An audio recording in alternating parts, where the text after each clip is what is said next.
You guys all read the script, right? Lana, Ramon vouches for them. I vouch for him. These three were my best friends. Fuck those guys. Everybody love everybody! How we doing, Vouchers? We are back for Dune 2.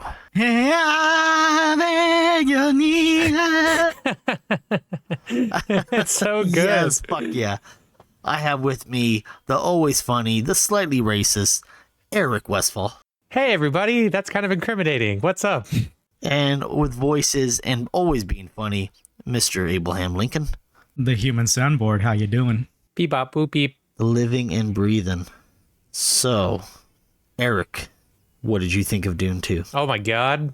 He was the only one out of us who had not seen it until this point. Yeah, luckily, I didn't watch it. I didn't look up spoilers. He barely just watched it, guys. Barely. The movie of the year, and he barely watched it.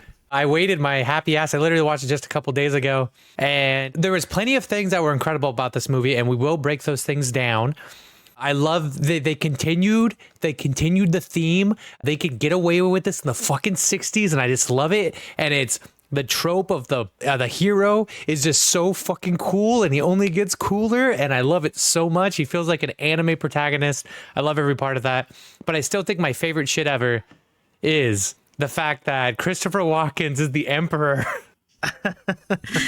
How did you feel when the camera panned to him and you saw he was the I Emperor? was literally stunned. I was like, is this real life? This can't be real.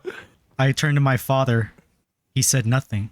I know, and it's him, and he's like, yeah, Christopher Walken. Yeah, like literally, it's like, whoa, hey, no, I'm the Emperor. You gotta understand. Yeah. For 4 long years, he hid the spice Up his ass.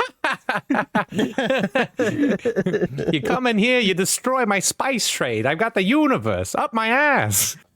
That's not a bad impression. I've been practicing for days just so I could do a bad impression. And now, young Paul Atreides, Duke Leto left this planet to you. I was so proud of myself. I called PapaNasty the other day because I was been practicing that stupid impression.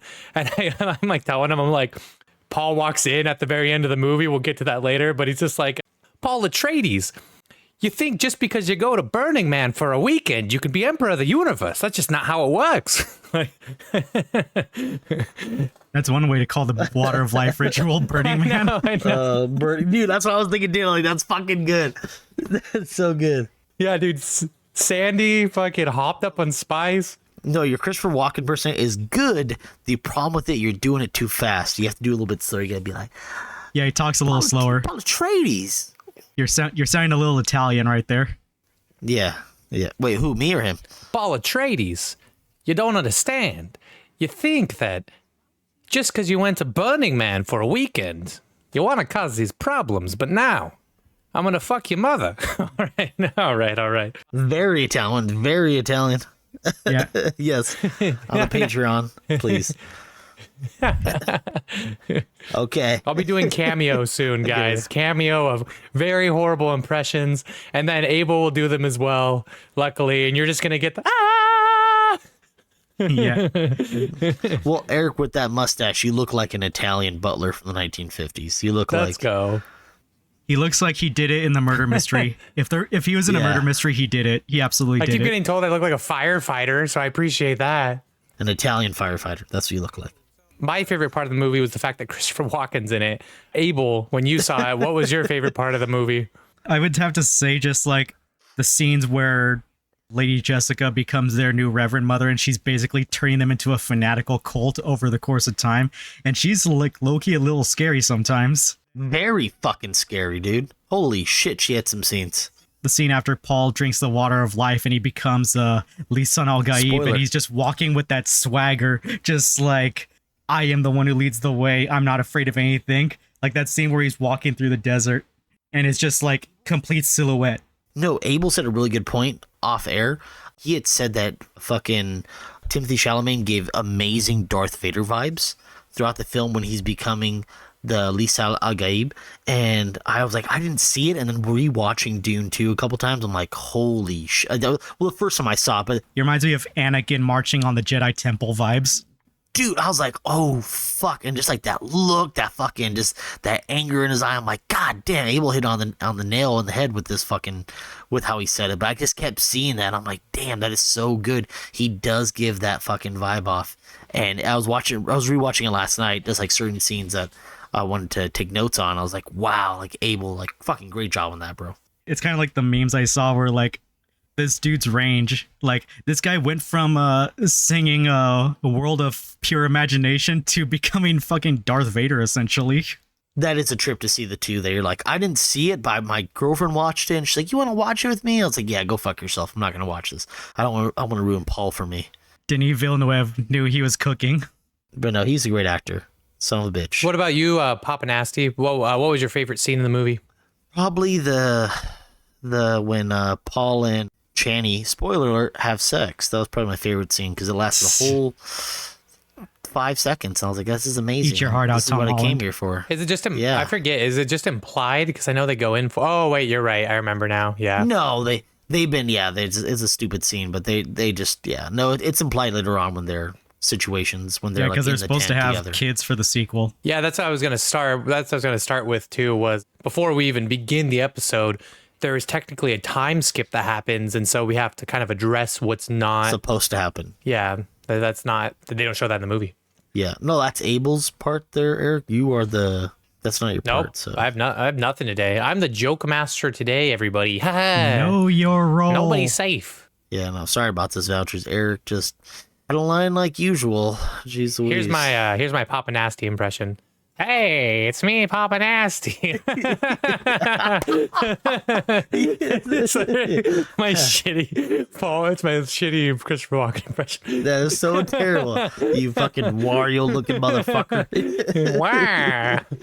All right. You sound like Wario now. I love it. Wow. Wow. Okay, we should get to the film, guys. Sorry about that. We should be doing this after the film, but here we go. Keep it in, Alex. Keep it in. This is fun. Okay. So we got the beginning half of Princess Urlan, and she is talking about how she kind of knows what happened with the Atreides, how they died in the night, and she's talking to her diary, and we are somehow creepy listening to this, and we're seeing like the burning of the Atreides bodies. We're seeing how she's saying that her father's super depressed about the situation that went down with him and Leto and the Atreides, and how he looked at Leto as a son, but then he fucking kills him, which that's weird. And you see his character's like he's a little dazing off. He's a little. It's because he was a threat to his power. Mm-hmm. And you're like, okay, maybe the Emperor's, there's more to the Emperor, as we see that he's not just a straight bad guy. He's like, he did something that he didn't want to do, but he had to do it because he's overall ambitious. He's just scared. He's scared that he's gonna lose his power. And he wants his power. And there's even a moment where he's talking to the Reverend Mother, and he's talking to her, and he's telling how his daughter's going to be a great empress one day, and how she'll be, fearsome or whatever. And you see the look in his eye when he says that. It's kind of like he is not wishing for it. He believes in her. He likes it, but you can tell he's kind of like, I am the only person that should be in charge. Definitely an egomaniac. We find out that the Emperor and the Harkonnen have been always working together, and that the Harkonnens always do his dirty work, and that's why they're in their position of power. She tells us about that. Question I had really quickly was, Abel, you read the book. We've touched on this. I just want to hear it. There are differences between the book and the movie. The primary difference is that there's no time skip. In the time skip, Channy and Paul have children. Yeah, they reduced the time skip gap in the movie to just like a few months instead of a couple years, because they have children during the events of the second half of the book. Okay. And I also want to clarify for PapaNasty that the reason we're hearing Irulan's narration in the opening is because she catalogs the history of Paul Atreides in the books. Every chapter begins with either like an excerpt from her diary or some other thing, but the excerpts are almost always referring to Paul Atreides or the history of Arrakis. She's just cataloging everything that's happened up to this point. Is she infatuated with him? Because we do see later on that the way she looks at him is kind of like... I read that in the books, mostly in the sequels onwards, that she does develop feelings for him, but Paul's always about Chani. Uh-huh.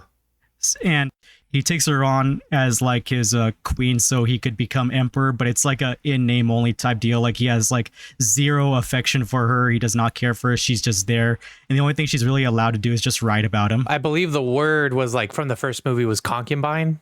Well, technically Chani would be his concubine because she's not officially his wife. Yeah. He's getting in there with the old sandworm. I know what you're saying. Yeah.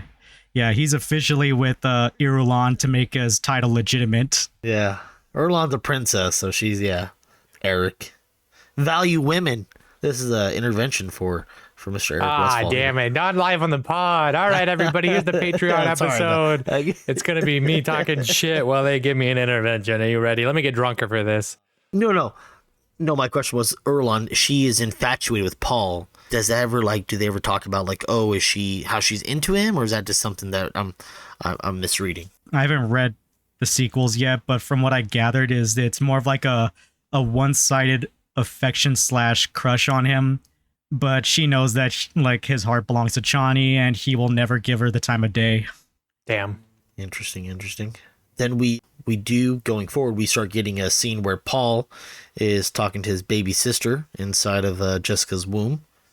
And I do love how they start taking action right after where it ended off in the first Dune. He does start talking to his baby sister in the womb. Is this prior to the mother accepting the role as the Reverend Mother? Yes, this is way before that. But he is already having conversations with his sister. Yeah, he's already talking to her. It's like right in the beginning intro, which I was like, what the fuck? How is she? Because you see scenes where she's grabbing her stomach during the situation. You know, there's certain parts where she's holding her stomach. Like, wait a minute, she wasn't doing that in the first Dune. Why is she doing it now? That's kind of a plot situation where I'm like, why is she doing that? Well, the daughter's Bene Gesserit just because like her mother was, so she's probably already got a disposition for rapid intelligence growth right out the gate. I respect it. Okay. And then the water of life later just exasperates that process. Yeah. So fascinating. Yeah, like Spoiler. even the other Bene Gesserit and the previous Reverend Mother are like, oh fuck. We're not supposed to do that. Yeah, a Reverend Mother is not supposed to be pregnant, I guess, because it fucks with the child. What? In the books, like, they refer to Aaliyah Atreides as like abomination or monster. Oh, because She's interesting. like Okay. incredibly powerful and like terrifyingly intelligent.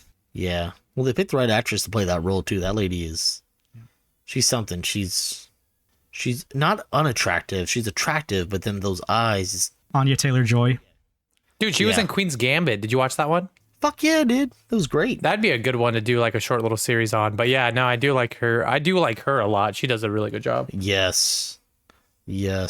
Fucking so good. But he's talking to his sister. He's like saying some depressing stuff. He's like, hey, you know, why'd you have to be born right after this time? Dad's dead. Shouldn't you be going back up to the stars? Which is kind of This is not a world a child should be in. Yeah, it was like super depressing. And this takes place right after the battle of him and Jamis when they just got done, or not the battle, but like him and his Fight. Jamis' fight where they're walking away. They fucking end up hearing some Harkonnen troops. They decide to hide. They have the fight with them. I love how like these are supposed to be like the Harkonnens like badass troops because they have their guns and shit like that. They have their anti-gravity jetpacks where they just glide through the air up there. And they're like looking around all stupid looking for them. And they're like, fuck Janice's body. We're going to fucking hide real quick. And they start fucking up the Harkonnens. That was sick. There's some pretty cool fight scenes. Paul gets his second kill in with another one, which is kind of funny. Like the scene where, you know, all these bodies are dropping and just coincidentally that Harkonnen guy turns around or hears that another body drop. He looks behind him, but you think It he would just have happens to be where checked his Paul's surroundings. standing. Yeah. And their costumes were so terrible for combat. Why would they even try and fight with a sword? They're better off using a gun, but it is what it is. Because like using like certain weapons in the desert like attracts worms or something. Ooh, I was wondering that too. It made sense in like densely populated battles, but I was wondering about that. Yeah, I think it's why in the first movie, whenever they're like engaging in combat out in the desert, usually they use shields in combat, but they don't use the shields in the desert because the shields apparently are like a fucking dog whistle for sandworms. They just come running for them. Well, they're vibrating, right? So I would imagine that they're just basically giving a silent, like they're calling upon the worms. Like, Yeah, combat out in the desert just requires you to just like not use certain weapons.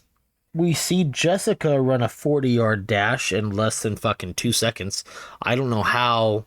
She was behind him. She ran up that hill, was able to sneak upon and kill that Harkonnen dude that was about to kill him. Because she is a weirding woman. Yeah. Well, That's what the Fremen call Bene Gesserit. Yeah. yeah. We see Jessica's the Flash in that, the yellow Flash in that scene, and then we start seeing that they defeat the Harkonnen, and then we see the weird part where they actually are draining of the bodies, that the water, where they're taking the water out of the bodies. Cool. That was a fucking scene that. And they said Harkonnen blood's just so poisoned with like chemicals and shit from their home planet, but they use it for their like cooling systems and shit. Yeah. Was like the scene. The one who was still alive, and Chani's just nah. He's trying to stop them, and she's like, stop, you're dead. She's all talking to Paul nonchalant. It's like, holy cow! Like, it was definitely that was a wild scene. And the fact that they value water so much that when Jessica's getting nauseous watching this shit, he's like, swallow it, don't. Stilgar, don't throw up. And she's like, "Bah." Which was like, okay, now she's getting pregnant stuff, but that was another thing where I'm like, okay, I'll go with it. Then we get fucking Lord Rabban getting united again as the governor, right, of Arrakis, pretty much. Yeah. During the anointation of Rabban getting Drax. getting reanointed. I was thinking Batista, but him getting reanointed. There's a scene where they do like a kind of like the Hail Hitler sign, but they do it in reverse. I don't know if you guys saw that scene where like and they just fucking they do it, but they do it pointing to the ground. That's weird. Yeah. They do it. I'm like, hey, what the fuck was that? I caught that. I don't think anyone else caught that, but yeah, it was very. And then the uniforms were very like Nazi fucking Star Wars imperialist type uniforms. Thought that was kind of funny. Like even down to the fucking stupid hat. I thought that was very interesting. It's just so thoughtful how much care they put into all of the costumes. Like it's absolutely insane how much work they put into those. When it comes to fucking what are we calling him? What's his name? Robden? Lord Rabban. Lord Rabban. Okay, so Lord Rabban. At first, what is just so funny to me is when I watched Guardians of the Galaxy, I was like, oh yeah, this is Dave Bautista doing a weird impression of this like alien character. But then watching him play this weird alien character, he'll jump and exclaim the exact same way Drax does. And I'm starting to realize he's not playing these characters. He is Dave Bautista. Actually, yeah, it's like he like will jump and go, and it sounds just like Drax. And I'm like, every time he did it, I just laughed. I was laughing my ass off. Somebody could probably do the thing where they take the movie and then they like cut Drax from Guardians of the Galaxy and put him in this movie and like completely get away with it. It'd be so fucking hilarious. Vouchers, if anyone's good at that, if anyone wants to impress us and make us laugh for just 5 seconds, I would appreciate that. He kills his underling, like as we see most Harkonnens do. Yeah, they're into that. Rats, filthy rats. Like, okay, he has some issues, Cheers, gentlemen. as they all do. Cheers, buddies. Oh, guys, I hope you have some drinks too, Vouchers. Cheers with us, because this is going to be a long podcast, So, like, Rabban is kind of clearly not a very competent leader. It's because Baron Harkonnen's plan is that he'll have the people of Arrakis subjugated to Rabban's cruel rule, and then he would, quote-unquote, liberate them with Feyd-Rautha later, and they would welcome him as a savior, because as bad as he wouldn't have been as bad as Rabban. I mean, I watched this movie, but clearly I didn't catch shit like this. Well, that was in the book. It was the plan. The plan was to have Rabban just fuck up so bad that they just decide to drop Feyd-Rautha there instead. So this literally worked out to the plan to a T, basically. They just didn't count on Paul actually still being alive. There we go. Don't we essentially get a montage of them like crushing a bunch of the operations? Yeah, raiding and destroying a lot of spice operations, yeah. It's after the Fremen taken Paul officially as one of their own. yeah. I mean, Eric, if you want to lead the podcast, then Lady Jessica becomes their new Reverend Mother. Oh, yeah. yeah, you want to take the notes? Come on. No, I'm just down to like help carried along, because if we take like fucking 20 minutes to explain everything, then it's gonna be 5 hours. Here we go. So I'm proud of you for taking notes. You're a pleasure to fucking have in asshole. class, but This is not for me. This is for the vouchers. yeah. So yeah, we'll just like pick up the pace a little bit. So we get to the part where Paul and Jessica are brought to the Fremen siege, and we kind of get like, it's pointed out that like some of them are in the Stilgar camp where they believe in the prophecy and all that, and they think Paul might be the one.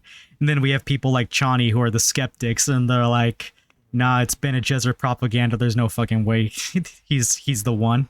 They are like the Lisa and Al Gaib has to be Fremen. It is the prophecy. And I'm like, does the prophecy actually say that, or are they just being like Racist. Yeah, Racist. basically.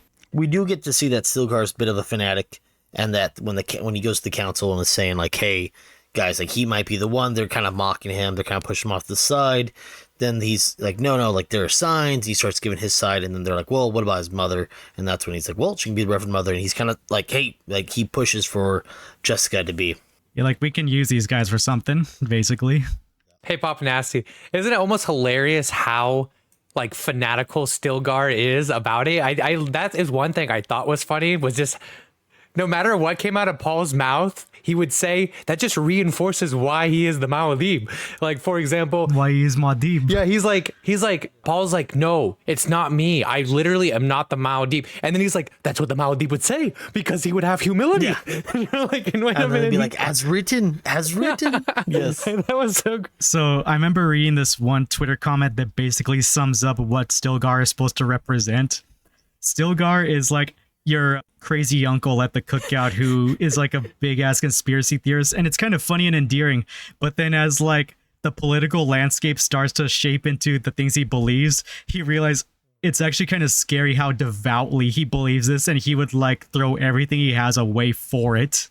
Like, he starts off kind of amusing early on, but then by the end of the movie, he's just another fanatical follower. In the book, Paul even kind of laments this. He says he used to look at Stilgar like an equal, as a friend, and then by the end of everything, Stilgar was just another faceless fanatic in the group of mindless drones of Fremen that worship him. Damn. But yeah, anyways, yeah, he advocates for them to stay, and the Fremen relent, and they're like, all right, they can stay. So then we get the scene where they're having him and his Jessica are having lunch. That he's eating some spice. He's tripping balls. Paul Atreides has powers because he's been a Gesserit, right? But then they're enhanced because of the spice. Yeah. Yeah, and he's sensitive to spice. Okay, all of the Fremen are constantly ingesting spice. They have the blue eyes. Do they also have some mild abilities or something? No, I think it's just him, because he's been getting his. Think about it, for the past X amount of bloodlines, they've been getting everything been getting crossed. That way they can make this Kwisatz Haderach. That's why it's so, for him, when he has that, it affects him a certain way. To the regular person, I'm not too sure. It does cause him to have hallucinations, and it does cause him to trip balls a little bit, but I don't think not as potent as it is causing Paul. Okay. It's possible due to generations of living on Arrakis, the Fremen just learn to tolerate the spice. Kind of like how oxygen is technically toxic, but we just adapted to using it to breathe. Yeah. Okay. That's a curiosity I have. We get an interesting interaction between Jessica and Paul about what the next move should be. Paul's hinting at like, oh, I'm going to fucking go after getting revenge on the Emperor. She's telling him not to, which I thought was kind of interesting, because she's very much more she's very hardcore, as we see, than Leto and Paul, when she's like killing the Harkonnens, when she's smashing one of the Harkonnens' heads with a stone. Like, she has no shits given, but then when it comes to revenge, she's like, oh, no, we shouldn't do that. I thought that was, did you think that was weird, Abel? She has a different approach to how they want to address the situation. So Paul wants revenge now, and he wants to approach things the way Leto did, where he wants to use the Fremen as his personal army. Whereas Jessica, she was of the idea like, hey, let's skip town and then come back with an Atreides army. And he's like, no, we can use the power of the desert here. We got this. We will use them to my advantage. Also, I love what Jessica says too, or Jessica and the Paul, the exchange there. Yeah. Where Jessica is like, oh, your father wasn't about revenge. And then Paul's like, well, I am. Well, I am, like a moody teenager. And then she should have bent him over and just whooped his ass right there. Just spanked him right there on the spot. Hey, don't you talk back to me. I think he is supposed to be a teenager. Yeah, he's supposed to be a teenager. But first off, if me or Abel died on an island and it was because of some fuckers, you would immediately take revenge. I don't know about me. I would do it strategically. I mean, and at the end of the day, I think Paul has a strategy. Eric, I know you so well. You get so heated and so angry. You fucking would go out there the next fucking day, or even that night. You'd go there and fucking. I would snort a bunch of spice and then just. Paul and Jessica both have strategies. They just have two different ones, and they're arguing over which one they should take. No, but I thought that was kind of like. But she didn't really explain her position. She was just like, don't take revenge. I just thought that was kind of weird. I'm like, really? The girl that just like slit a dude's throat and smashed it with a rock, she's going to be like, no, wouldn't you be smart about that? Well, that's a survival versus a vendetta. But she didn't say like she was going to be like, she just, the way I took it is that she was not going to get anything for any revenge for Leto.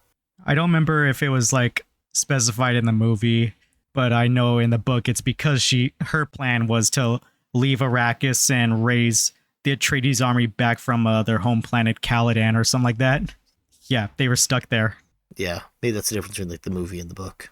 When Paul gets his vision, do you guys remember what the vision was? He has a lot of them. I'm trying to remember. Yeah, I know. Is it of everyone dying? No, this is where the notes come in, because the vision was Leto's skull and a picture of Leto, not Jared Leto, guys, Leto Atreides, and they're getting worshipped. They're worshiping him.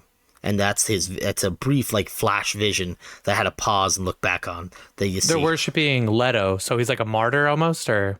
Yeah, that's part of what he sees in the future, because remember in Dune Part 1, when he has that vision of the future in the tent and he's just freaking the fuck out, and he says they're chanting a war in my father's name. Like, actually, no, they're chanting in your name. They worship you. Yeah, they worship you, Paul, not Leto. Because he still thinks Leto's the most important piece in this puzzle and not him yet. I'm glad you said the Jared Leto thing, because I've been thinking about this since the last episode. And I'm like, are we just never going to bring this up or what? So thank you so much. I just hope to not find him out on, I mean, they're kind of similar, right? Cult following, you know what I'm saying? Da-da-da-da-da. Pow. Doesn't he have like an island retreat where his fans follow him like that? Yeah. He walks around like Jesus. He walks around like the Maudib. Listen, Al-Gaib. All right. We see Jessica and Stilgar talk because Stilgar's going to give her the ultimatum of joining be their new Reverend Mother, or she's going to die. And then she sees the process of what's going to happen, how they take the water out. We've seen Janice's body getting returned to the water, and he's telling her like, "Hey, take this, or we return to the water." Yeah, and she's just like, the sacred pool. Yeah, the sacred pool. He eats her tears, literally, or tear. And he's hinting at like, hey, he believes in Paul, and if she is going to do this, then he would be the one, because he knows that she believes in him, and he knows there's something to it. He doesn't fully know what her thing, but he believes in Paul so much, and she knows that he believes in her, and he's convincing her, and she's like, fuck, I got to do this. He also doesn't know that she knows that that's all just Bene Gesserit propaganda bullshit he fanatically follows. Mm-hmm. Yeah, is that why she's a little bit more cautious about it? Yeah. Because she's not 100% sure how this is going to play out, but Paul is, because he sees the future. And she didn't know about the essence of life or whatever? No. Ooh. So she knows about Paul's future. She just doesn't know about her future. That's the thing. She knows Paul. She believes that Paul is the Kwisatz Haderach, but she doesn't know what her position would be in. Yeah, what role she plays in making these things play out. She's like, fuck. That's kind of funny. Her karma for her pushing this. Now it's like, here we go. You're going to fucking pay the piper. Yeah, time to put your money where your mouth is. Know your role. She is forced to be the Reverend Mother. She takes the water of life. We see that it affects her.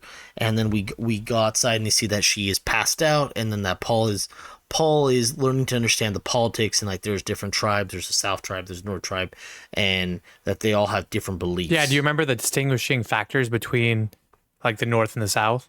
So the South believe in also believe in or have more of the belief that there will be a Messiah, there will be this, whereas the North does not. and they are in the North. Yeah, they're in the North right now. What I loved about how they kind of broke down the South too is I think the South is actually more densely populated, but it's more like it's shittier to live there. It's a harsher environment, more and more sandstorms and sandworms. Yeah, so all they have to they said all they have the only reason they're alive there is on faith alone. I was like, God damn. So I also wanted to point out that during the Reverend Mother ritual, that's when they realize Jessica is pregnant and they pretty much are about to mutate her unborn daughter. first time ever in like history, right? Like as far as I know. Yeah, I know Bene Gesserit's been pregnant when they were turned into a Reverend Mother. Whoa, that's so fucking. Because they figured like that would be a bad thing, and it is. Abel, I wanted to ask you real quick about the Fremen in the book. They were way more devout than in the movie. Like there was less controversy. Yeah. So do they still have the North and South concept? I think they do, but yeah, their faith is fanatical the entire way. Because the movie was made to be a commentary for the people that didn't get the point of the book. Cool. Okay. The point that Paul is a false messiah and be wary of following false idols and stuff like that. They put that detail in there because some people thought it was like a white savior book, and like you completely missed the point of the book then. Yeah. And then the North in the movie, the North, they start to follow him because of his accomplishments, not because he's the Messiah, but because he's proving himself as a leader. Because regardless of faith, the Fremen believe in merit, rule by might. So if you are an accomplished warrior, they will respect you. And that's why even Chani respects him more, knowing that he's not going for power. He's going because he wants He to. adopted their ways, at least. Exactly. I have mixed feelings for Chani, how she acts towards him, we see later on, but I really do not care for her character. I don't know what I got to it tell is. you, this movie does not pass the Bechdel test. If that's the issue at hand, is that the term? Is that what it's called, Abel? The Bechdel test is when two women interact in a movie without talking about another man. No, this movie is completely about Paul. Chani is but a secondary appendage to him and to promote him. And so I completely understand where you're coming from. I think the reason why you don't necessarily like her character is because she's not fully developed. By the end of the movie, she does clearly have her own. She's way more developed than she was in the book. There we go. Exactly. They do a better job. Yeah. Maybe it's the scenes, yeah, they'd have, but for the most part, how she like treats him and how she's like, she believes in him, she loves him, but then, oh, this, don't do this, don't do that, or what are you doing, or, oh, do you know, like, there's just certain things with her character, I'm like, it's just like, what the fuck do you want She's from him? trying to, what I believe is she's trying to check his ego. She is worried of his ego, and then that's why she doesn't fully love him, because he thinks she doesn't believe in him, and we see that later on, but She believes in Paul, she does not believe in the Lisan al-Gaib. Mm-hmm. But he is the Lisan al-Gaib. That's the problem. Because he was manufactured to be. But she cannot accept that he is both, and her attitudes towards that, because that's just how that tribe is. They're just like, it was just very, I don't know, it was frustrating. To be fair, it's because once he embraces his role as the Lisan al-Gaib, he essentially became a different person. He became a tyrant. And it's cool that you did. I feel like I'm glad, like it's a good thing that it kind of, got you riled up, because I feel like that's the purpose of it too, is like the conflict itself. It's a conflict between his lover. So like the point I made about like the detail of making the North and South two different cultures was to be a commentary on the book's message. Chani's character was changed in the movie to be a commentary on the book's narrative. Because in the book, she's way more devout. Like, she would not have questioned. Oh, yeah. She's a blind follower like other But ass. could you imagine if they portrayed like a human woman that way in a movie? Because where you could physically see anything he does, she's like, wow, you're so wonderful. Wow, you're so great. Oh my God, let me grab your strong arm. Wow, good job. You're such a crazy murderer guy. That would be your girlfriend. Well, yeah, but...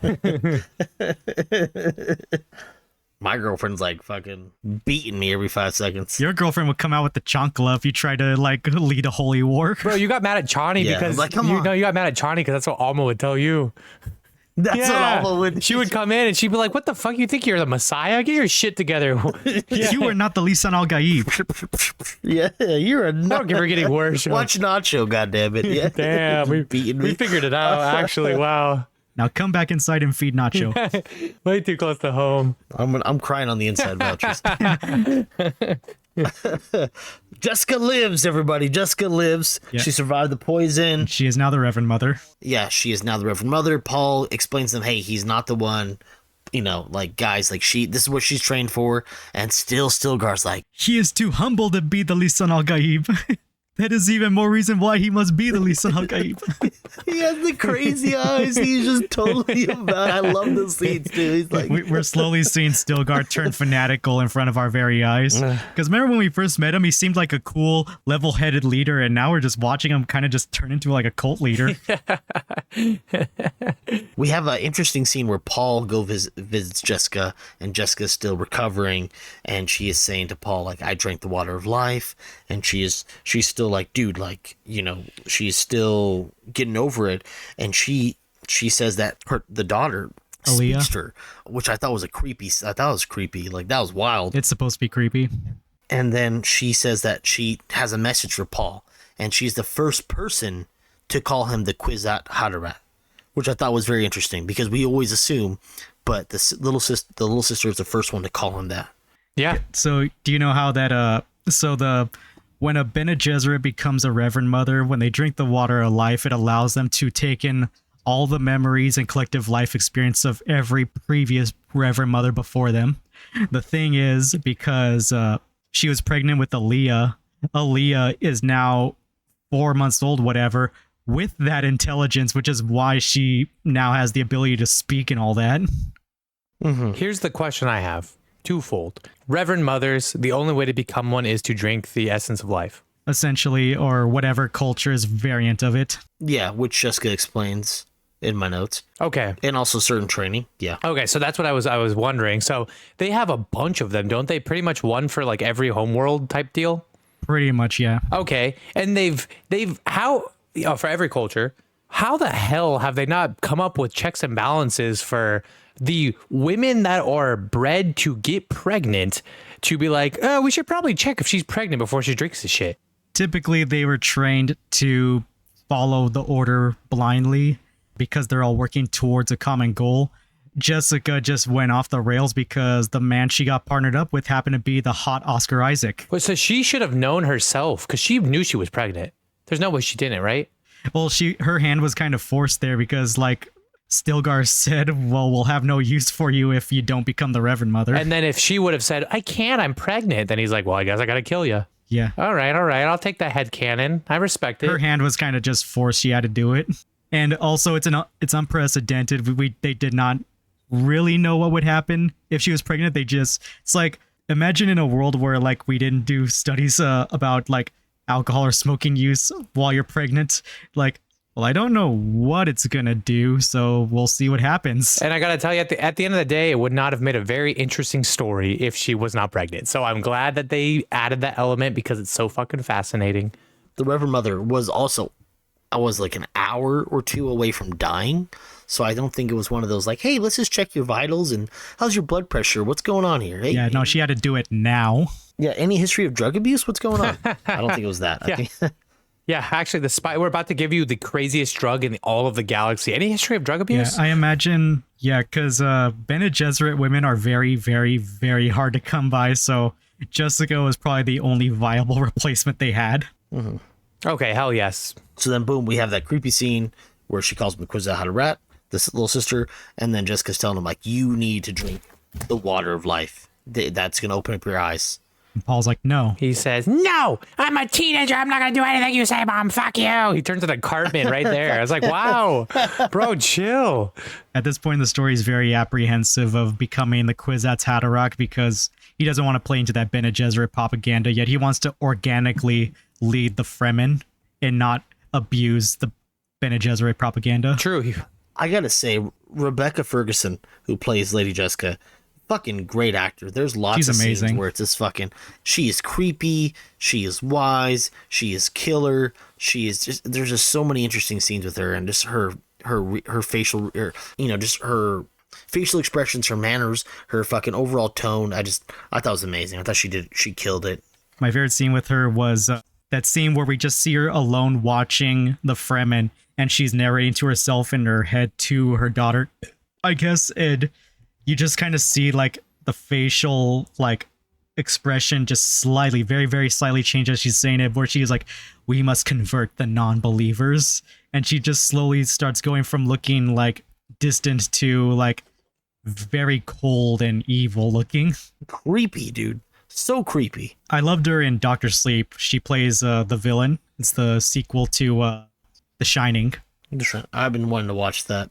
Yeah, so she plays like this psychic serial killer called Rose the Hat. But anyways, moving on back to the movie.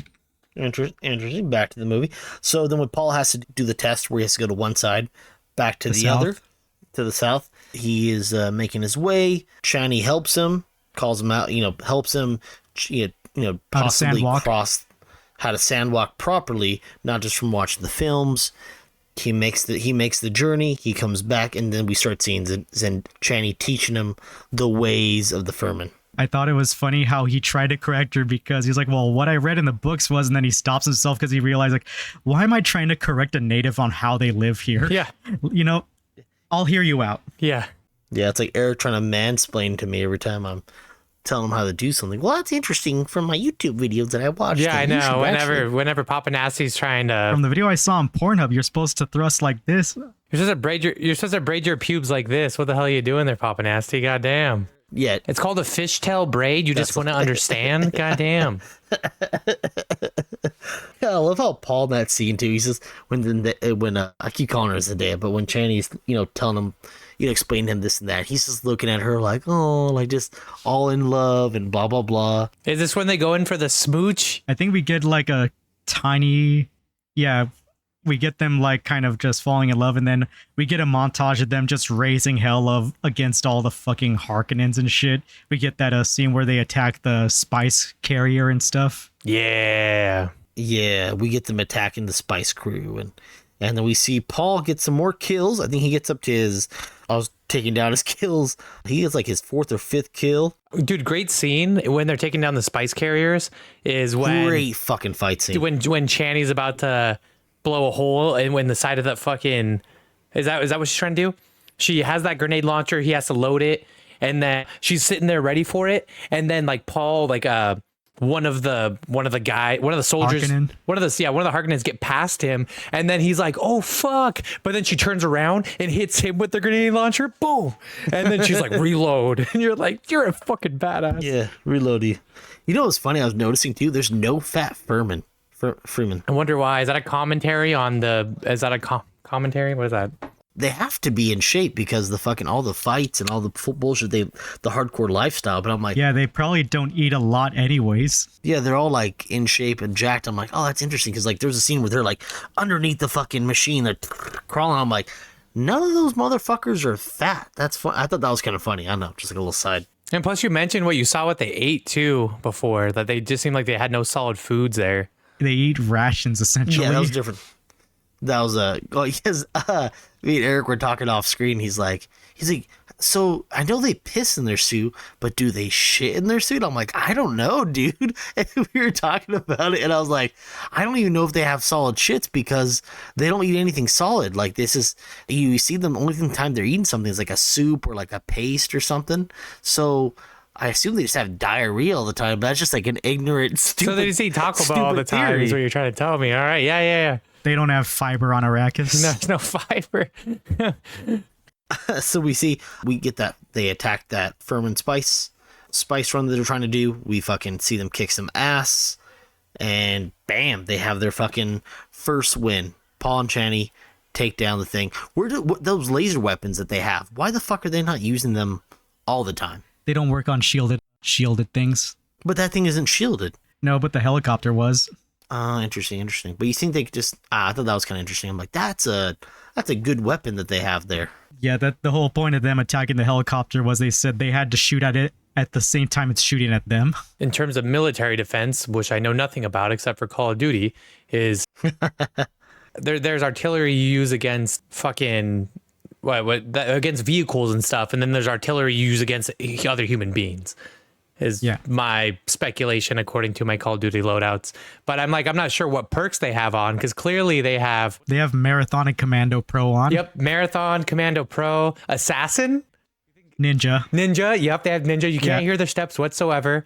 They're wearing which is the one that gives them the camouflage? Ghost. Yep, they've got Ghost on. Like they hacked. They hacked. They got more. They got all the perks. It's probably like the. I mean, unless you're using the pick 10 system. I was gonna say it's probably the pick 10 system because clearly they don't always all have guns. Sometimes they just have a knife. Yeah, they just have the knife. They just have the knife and they're running with 6 perks. Running around and smoke grenades. Bro, I'm about to boot up Black Ops 2 and get into a hacked lobby, but just you run the Fremen loadout. And just like, dude, you're gonna be in the comms, just be like, I am the Muad'Dib. Listen, Al Qaib. Have they already had those fights where where it's all smoky, but then they like show up and they just start fucking slitting people's throats and stuff? Yeah, that was I think that was a little bit later when Rabin tries to lead a personal raid against the Fremen and it just backfires miserably. Oh yeah, but tell me, Papa, if I'm skipping anything. But yeah, that part was You're sick. skipping, motherfucker. I want to hear. You need to chill it. All right, what did we miss between then? Lots. That's a fucking lot. So we get their first attack at a spice run they were trying to do. Paul saves Chani, and then he starts. That's when starts building his alliance with the groups. He's in that tent. They're all talking. He's like, I've been fighting the Harkonnen for centuries with my family. You guys have been fighting it for decades. Blah blah blah. Stilgar's dapping him up, praising him. Nice. He's telling Stilgar, he's like, we're gonna push. I'll push north since you would push north, and then that's when he gets the name Muad'Dib. Muad'Dib. You know what Muad'Dib is? Yeah, the one that points the way. But you know what exactly it is? It's a star that they follow. It's that desert mouse. Oh yeah, that too. Yeah. Yeah. Oh, I forgot. This is when he gets the name. This whole time we were calling him Muad'Dib. Also, Yeah. It's like he doesn't even get it yet. They said he could pick his own name, and he calls himself Muad'Dib based off that little desert mouse because he says he respects it because despite its diminutive appearance and nature, it's one of the greatest survivalists of the environment on Arrakis. And then Stilgar still finds a way to be like, of course he's too humble. Of course he said this. Yeah. Of course. He must be the least on Al Of Gaib. course. He's also the one that leads the way. Yeah. I love that shit so much. That mouse supposedly like leads the way to water or something, so that's why it's called like the one that leads the way. Well, and then plus what PapaNasty was saying, it's also the constellation that they use to lead the way. So it's like a twofold thing, a double entendre. You know where I got that from, Eric? You know where I got from that your from? notes? From my notes. I'm glad you take notes. Look Yeah. at my notes. Yeah. Thanks. All right. Uh-huh. Then yeah. Is it right here? All right. Is it right here? Ah! Your hands are sweating, you can't read your notes. Here, let me hit a high note for you. You're hella gay. Yeah. All right. Anyways. Stupid. Yeah. Everybody gets a hug from Paul. They all give him hugs. Whereas at first, remember in the beginning, they're all like, fuck this fucking outsider with his fucking non-blue and having eyes and he's white and shit like that. But now they're all giving him hugs. Because his KD is up was now. kind of the That's why. Yeah, yes. Bro, he's in the ranked lobbies now. He's in the gold lobby now. He's tearing up Capture and Destroy. It's insane. There was a funny scene where, like, afterwards, where Stilgar's riding one of the sandworms, and Paul's like, rah, like, hey there, Stilgar. And Stilgar's like, bah. I'm like, I was thinking to myself, in the moment, I'm like, oh yeah, that's plausible. Then rewatching the move film and seeing how big those fucking worms are, I'm like, there's no way with all the shit going on that he fucking heard Paul. And maybe he saw Paul and said something, but I just thought that was kind of a funny scene. I'm like, at first I believed that they were maybe saying hi to each other, but I'm like, no, there's no freaking way. Bro, I was legit trying to interpret that too. I was like, how the fuck? Yeah, it's like, I wanted to go back to something earlier. So the scene where Chani was teaching him how to walk in the desert, I thought it was really funny right before that when Stilgar was telling him what to watch out for in the desert. He was like, watch out for the scorpions, not the big ones. The small ones are a problem. The centipedes, watch out for the jinn. They will... He's just telling him like all the weird shit out there. And I was like, wait, is he for real? Like, are these actual things, or is this a case of him being superstitious? true. Yeah. Like, are there really jinn out there in the desert? So what is it in the books though? Is the jinn a real thing? No, I think he was just kind of fucking with them, but it was funny. That's great. Maybe they were. I don't remember. Anyways, let's get back to where we were. I just wanted to bring that up because I realized we forgot that. Yeah. But he rides the worm and he gets a granddaddy worm. He doesn't get no regular worm. He gets a really fucking big one. We're skipping. We see Stilgar riding the worm. We see Paul seeing that, and we see him kind of talking to Chani, excuse me. And we see that Paul has the ring on, and The one to in rule that them all. moment he puts away. I think it vibrates too. No, he has the ring and he puts it away, and it's the the family House Atreides ring, and we see that that's a symbolism for him wanting to put away the revenge. He's becoming. He wants to just live among the Fremen now. Damn. And you know where I got that from, Eric? You know where I got that from? My notes. Great job, dude. Look at you. A+ student. Gold star. And we see Paul and China have an interesting talk because Paul is telling her about where he lives, because she's he knows where she lives, and he's telling her, he's like, where I live it rains for weeks, and he's surrounded by water. So much water you could swim in it. Yeah, you can dive in it. I live in a castle. And I was thinking about it when he was saying that. I'm like, holy shit, he lived in Seattle. Ha. Nice. I think it looked more like Norway. Oh yeah, actually, literally Norway. Don't ruin my joke. Yeah, don't Abel, ruin you the joke. dick. And then what Chani wants to tell him. Chani's trying to tell him, you're complaining about drowning. Fuck, I don't know what's the quote, PapaNasty. You know it. It. PapaNasty. You're one man dying of thirst while tell another man while he's drowning of. No, yeah. You're complaining. You're complaining about drowning to a man who's dying of thirst. There it is. You know what that's from, Abel? It was quoted in fucking Dragon Ball Z. Krillin's telling Gohan that or some shit. Abridged. DBZ Abridged. I was gonna say there's no way they said that in the regular. No, you're damn right they didn't. When Goku and Krillin are talking and they're just having their like heart to heart. Yeah, and then Goku's like, basically that Chi-Chi just wants it all the time. And then Krillin's like, man, you're complaining about drowning to a man dying of thirst. Anyways, point is, that's what Chani clearly was thinking when he was complaining. I mean, not complaining about it, but describing how water-filled his world was. I just got reminded of a dumb comic panel I saw. It was a fan art thing where Chi-Chi comes into the house and she starts putting the move on who she thinks is Goku, but then she realizes it's Gohan, so that's why Gohan has a different haircut from Goku going forward as an adult. Because he looks exactly like him. Yeah, except for the haircut. That's wild as hell. Yeah.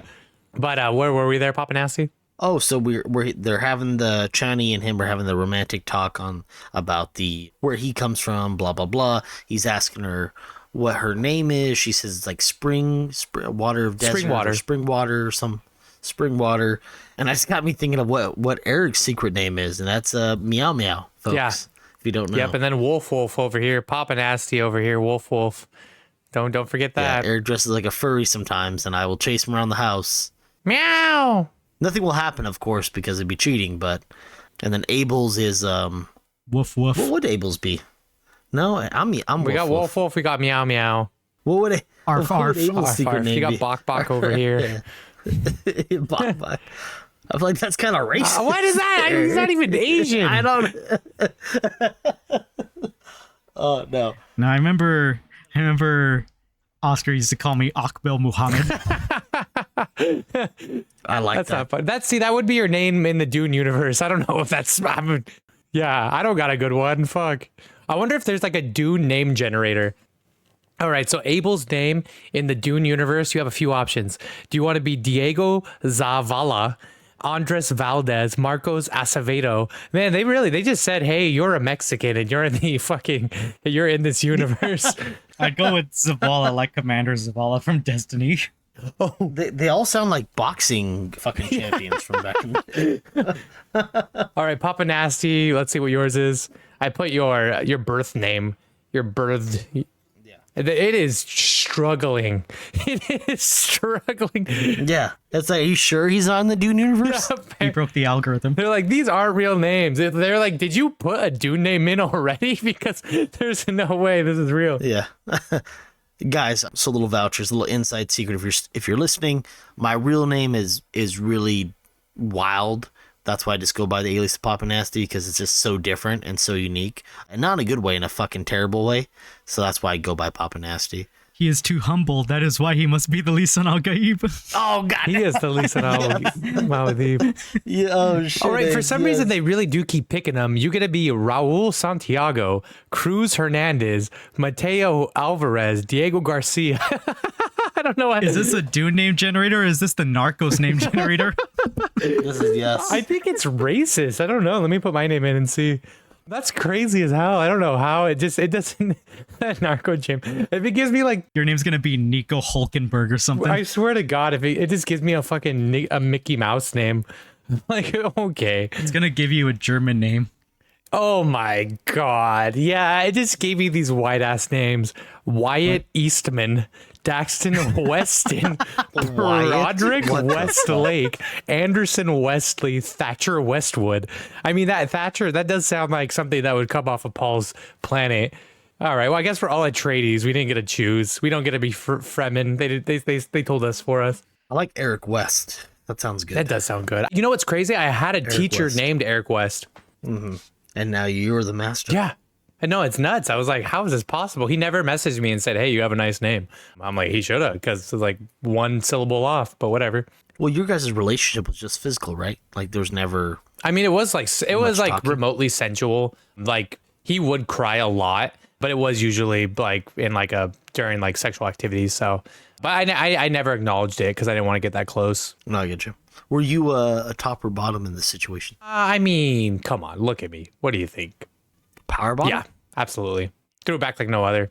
That's why I do glutes all the time.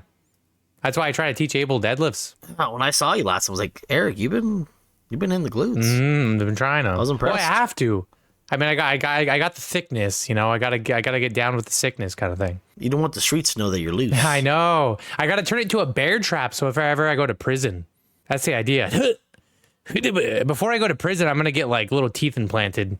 Yeah, it's gonna be like that movie Teeth. I'll put money in your books. You'll have all the soups you can buy. Dude, and literally it's funny because in prison I can just stay on the phone with you all the time anyway, so You fucker. Dude, last time we talked, I held Eric on the phone for 45 minutes, and I just kept talking. I was like, "Let me see what do how you long mean? I can I hold swear, on to like this 2 days ago, motherfucker." we were on the phone for an hour and a half. No, but the last half, like 35, 40 minutes, I was like, "You're like, I'm gonna go. I didn't call my brother," and I'm like, "Yeah, but Eric, what do you think about this?" And I started asking all these questions. You were just like, "Blah blah blah blah blah." I think he literally was like, "Do you believe in God?" I was like, "What? All right, I guess we're having this conversation right now." I just fucking kept you on. I'm like, how long can I hold on to? It worked. Let's fucking see. Because I was driving a long distance. I'm like, I'm not gonna have any signal to listen to YouTube. I don't want to sit here and think. I don't want to self-reflect.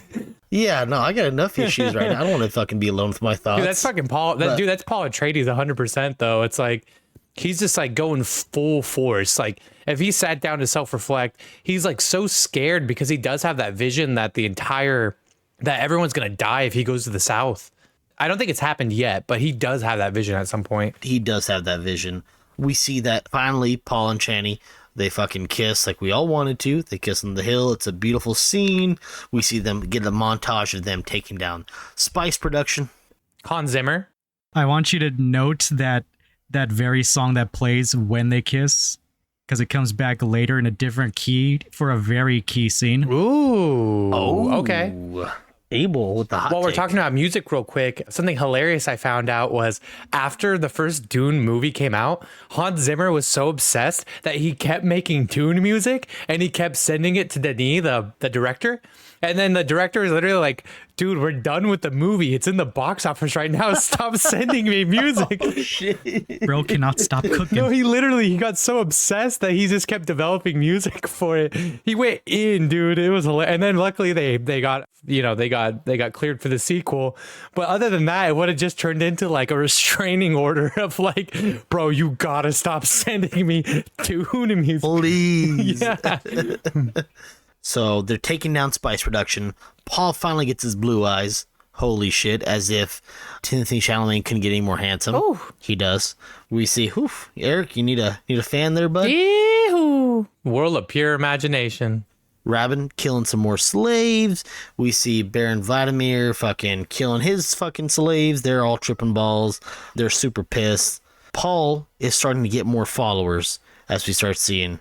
He's talking about his nightmare where Paul has that nightmare where he sees a lady leading them and all these people are dying around them. And it's funny because later on, did you see who that character was, Abel? That was it's been a minute, so that was his mom, right? Or was it his sister? It was his mother. That's what I thought. It was his mother. Mm-hmm. Yeah. You know where I got that from? Watching the movie.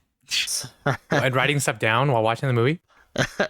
So then we see Paul now in the last moments in the final moments of becoming a full-fledged Furman. He's going to ride the fucking sandworm. And with his luck, he gets the grandfather, huge for fucking grandfather sandworm, as we hear later on. And then we also see that Jessica has a huge following, now a whole room, which I counted between 30 to 50 followers in that room that are now going to spread the word.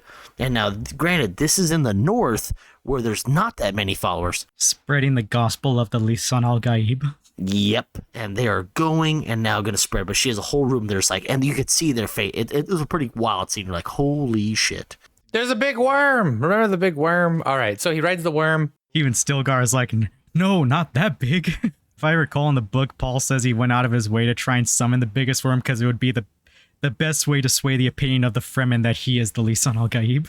Nicely done. Well, oh shit! So it wasn't just dumb luck then, and how it portrayed in the movie. Yeah, I think so. Like it would make him look better. Interesting. Okay, so now, yeah, what happens after? So he rides the worm. Then what the heck happens after that? After the worm, we see that now it's like he successfully rides the worm, and we see that the followers of him that his mother has been preaching about, now they are going to go and spread the word of him, because that lady goes and starts saying like, oh my God, he did this. And then Jessica's like, go spread the word. And all those people are going to go spread the word. And that's where in the scene, you see the whole group of them praying or something. They're all huddled all together, but they're like essentially sisters, or like not reverend mothers, but like nuns, basically. Yeah, nuns, or like the more extreme followers. There's like 30 to 50 of them packed in a room, and then that's when they're going to go spread the word of the Lisan al-Gaib. So now that she's become a reverend mother, now she has like a following of. She has a religious authority over them, basically. Kind of like what she was prior, right? Yeah. Nice. Okay, that's fascinating. And then it makes the faith spread exponentially. For every person that spreads the word, they'll spread to another group of people, and that group of people will spread to more people. Nice. Turning the whole population of Fremen basically into fanatics. Devout followers. Yeah. And if we remember, the Northerners are not as fully believed in this Messiah as the South. So it's crazy that she even says at one point, she's like, that they're fully believe in her and believe in Paul, and then now it's time for her to go south.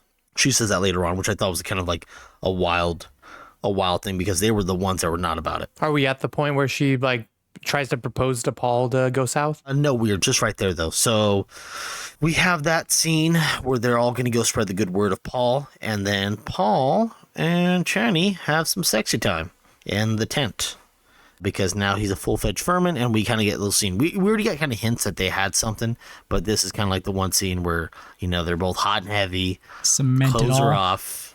Mm-hmm. Two skeletons going at Conserving their liquids, I hope. I don't know. Yep, that's all I have to say about that. I remember reading a funny Twitter thread where someone said, like, yeah, apparently in the book they said that, like, yeah, Fremen women control how their water is used in their body, so it doesn't go to waste. And that's all you need to know. That's all you need to know. Heyo. And then the scene the scene that kind of annoyed me about Chani is that they've had this relationship, and what does she do afterwards? After they get done making love, she's like, oh, I'm so worried about you becoming more, and you're gonna forget about me. And she starts pulling that post sex talk. Post nut clarity is what you're trying to say. Yeah, and she starts like basically just, oh, your mother this, and she's bitching. It's like, come on, we just had man. sex. Like, why are you doing this? Like, she's totally killing the moment. That was one of those things I'm like, she's supposed to be in love with him, and they just had the special moment. It's a special day, and what she do? She's bitching about the mother-in-law. Well, to be fair, the mother-in-law is grooming him to become like the tyrant of their people. Yeah, I mean, when you put it that way, yeah, that actually makes so much sense. Yeah, funny how like Paul's been blending in into the people, learning their ways. Meanwhile, Jessica's just been off on her own, turning the entire people into a fanatical cult. Yup. One of the characters I think we haven't brought up, but I think she's actually, in a weird way, she's kind of comedic relief, is Chani's best friend. Oh yeah, the other yeah. skeptic. Yeah, it's her Shishaki, maybe. I'm not sure. I'm trying to look at the names right now, but Shishaki. Yeah. okay. Shishaki. Yeah, I love their dynamic, and I always love that between Chani and her, they're constantly like ridiculing Paul or giving him shit or something or laughing about him. And anytime he did something cool, they just try to brush it off. Yeah, I do. That does, like, the movie is so serious, but they do manage to somehow still sprinkle in comedic relief that, you know, you could interpret as funny. Like Stilgar in general. Mm-hmm. She's like, I like the beginning when she's like, he's gonna look beautiful with blue eyes, or he's gonna look cute with blue eyes, and then Chani's like, stop it, that he's respect him, and then she looks at Chani like, yeah, bitch, you're gonna respect him. Yeah, let's go. You want to see his okay. granddaddy sandworm. That's what you want to see. You want to see his Shai Halud. Is Shai Halud. So then now they have that post talk, which is like, why would you kill that Chani? Like, that was a beautiful moment. But anyways, then we get the goodbye. Jessica's now going to go south, and Paul and Jessica are talking, and his little sister, and they have that creepy talk where she's telling them like, hey, you need to, the goodbye, and like, you need to believe in yourself, and all this. And he's like, no, I don't want to go south, because he knows what happens if he goes south. And then Jessica does that weird thing. She's like, oh, that's at the end of it, when she's going down, fully pregnant. I thought that was weird. Like, if she's pregnant and they're walking on sand, and she's going downhill, you think she would have helpers or something.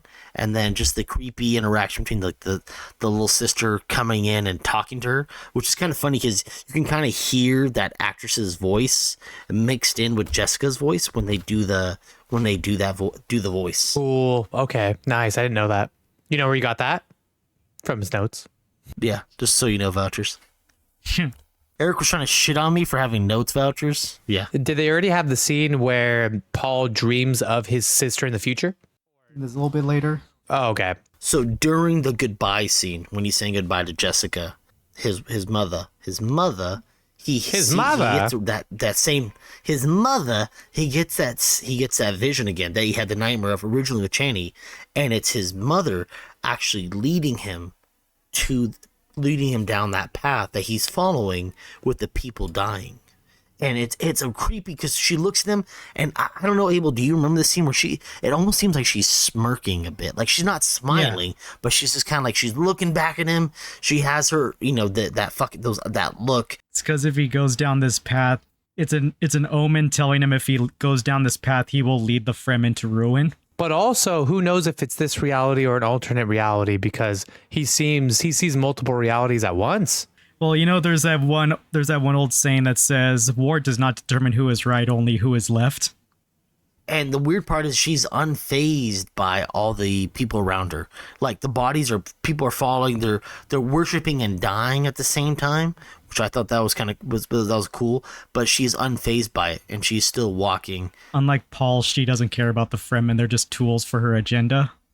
And then it goes to them, doing the worm Uber, where they're fucking, now they're going south, and they're just going on the way. I do love that. The Uber worm, dude. The Arrakis Express. Yeah. I got that from my notes, guys. It's the Uber. It's the Uber green, like, for sure. That's hilarious. The Uber, yes. They get then they attack the Harkonnen spice, where they had fully harvested the spice. They had harvested their last amount. There was like 80% of their spice that just got blown up, and then that's when fucking Rabin is like, fuck this, we're gonna go after. No, that's when Drax is like, how could this happen? And he's so now they're like, okay, we're gonna go after them because it's so close to the base. So now they're gonna go full-fledged. And We see the Harkonnen barking orders, which again, it sounded super German. If you go back to that scene and you hear him shouting orders like in Harkonnen or whatever the fucking language is, it sounds very German. And I was like, okay. Well, it just would not surprise me because it's the way they blend all these cultures. They do a really good job of like they blend cultures of people, individuals who are oppressed, like as these representatives kind of thing.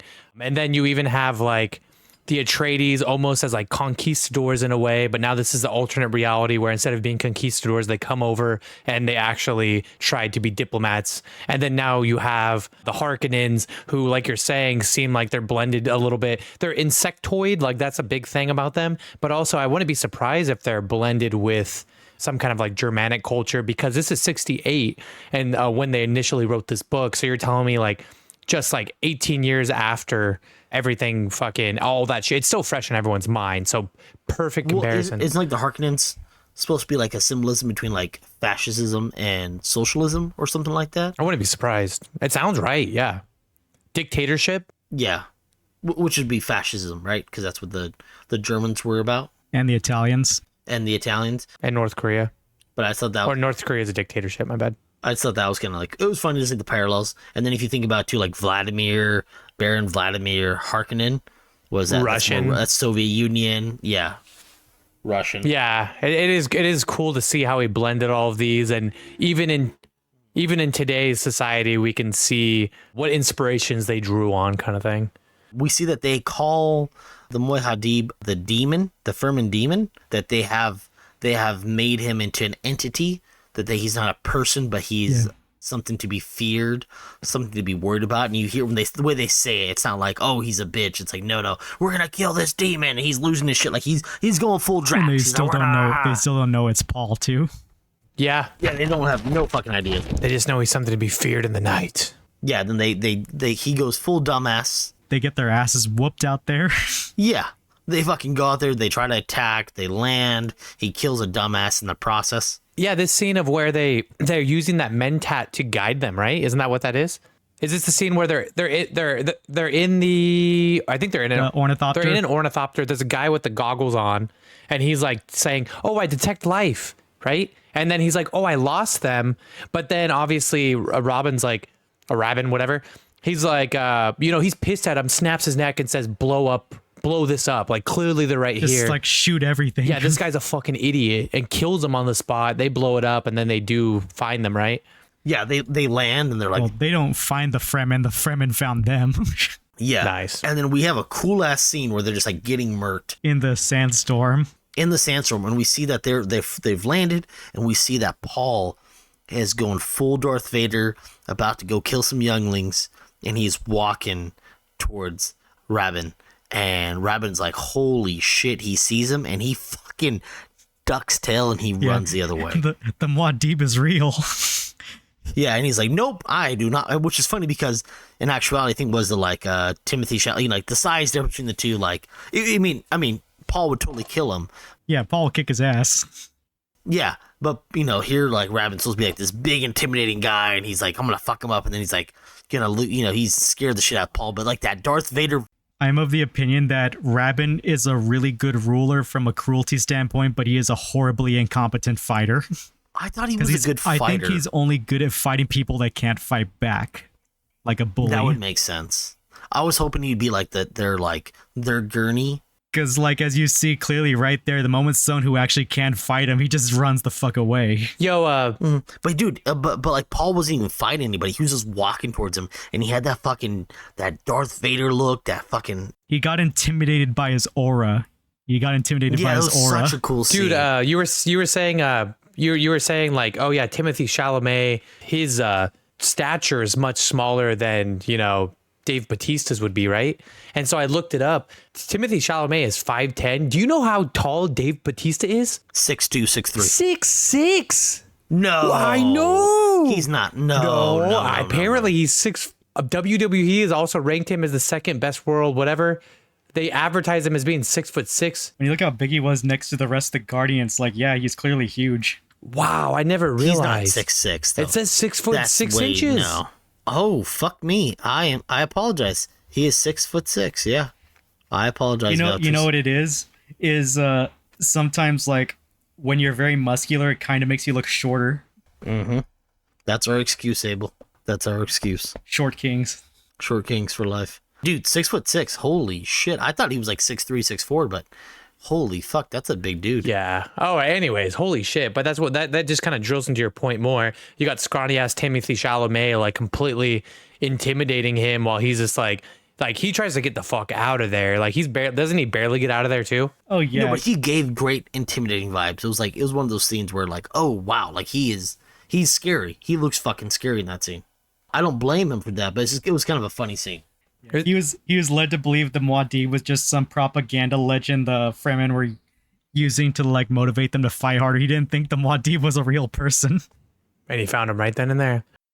So we see that fucking dumbass Rabin tries to attack Paul. He gets fucking Clapped. He gets scared. He runs away. We do see our first crazy zealot that's going after him as he's trying to get off, and she's like, for Muad'Dib, and she tries to kill him, but she ends up getting shot by one of his people. Yeah. We see his first radical, and then we hear about the Emperor finally gets word about this Muad'Dib and how he's fucking up the spice trade. The Muad'Dib, he's fucking up the spice trade. Muad'Dib, gotta know what this Muad'Dib is, because if he's messing this up, He thinks he's tough. we gotta You kill ready him. for this? We I'm gotta gonna stick kill a him soldering dead. iron in your We gotta eye. kill him dead. And then Princess Irulan deduces a better solution, and that's when he's all like, "You're a genius." Yeah, him and Prince Erlon are having debates about what they should do about taking care of him, and she's like, no, she's actually schooling him. He wants to go full like, no, we just kill him. She's like, no, he's gonna make him a martyr, and they start breaking it down, and we're like, oh man, like is she trained by the Bene Gesserit? We do find out that she actually was one of the Reverend Mother's most acute students, and even the Emperor has to give her like a nudge, or give her like a hey, like she will be a fierce empress one day.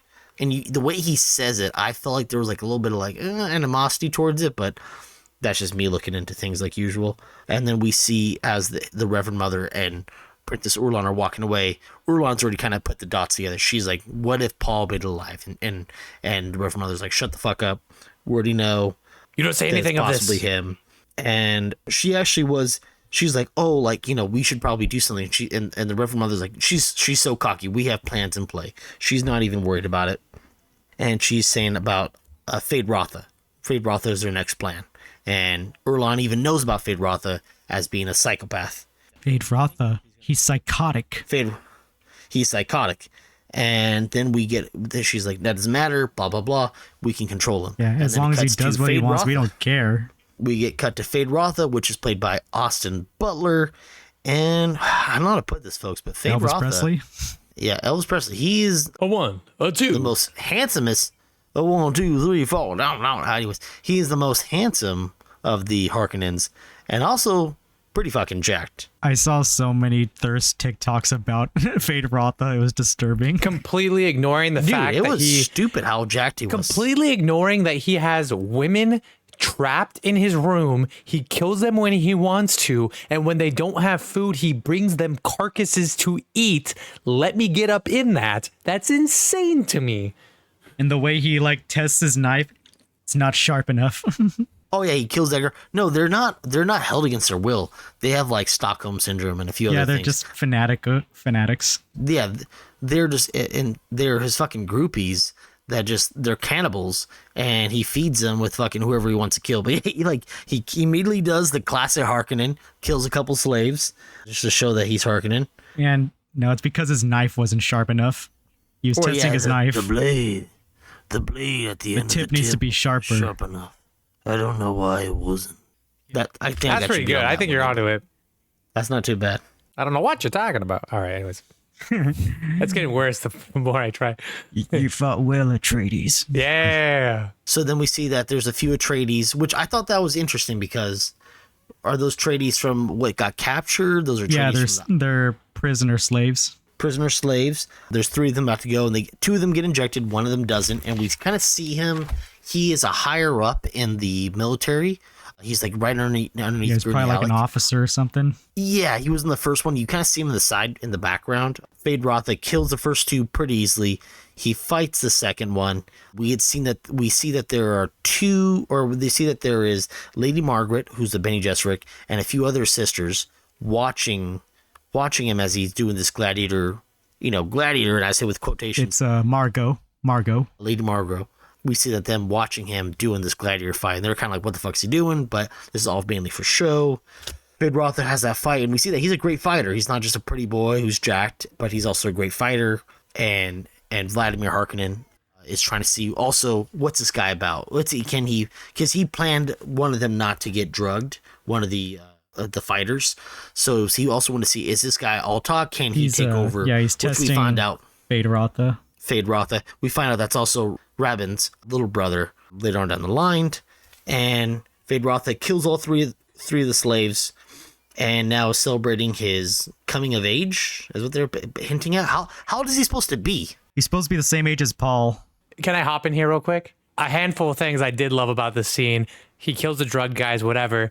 But I do love Easily. I do love Baron. I don't know why I loved the way Baron was saying. He's like, "Happy birthday, nephew." Kind of fucking yeah. And then he looks up and he like smiles to it. Like at first you think he's overwhelmed, but then you realize he's like all there for it.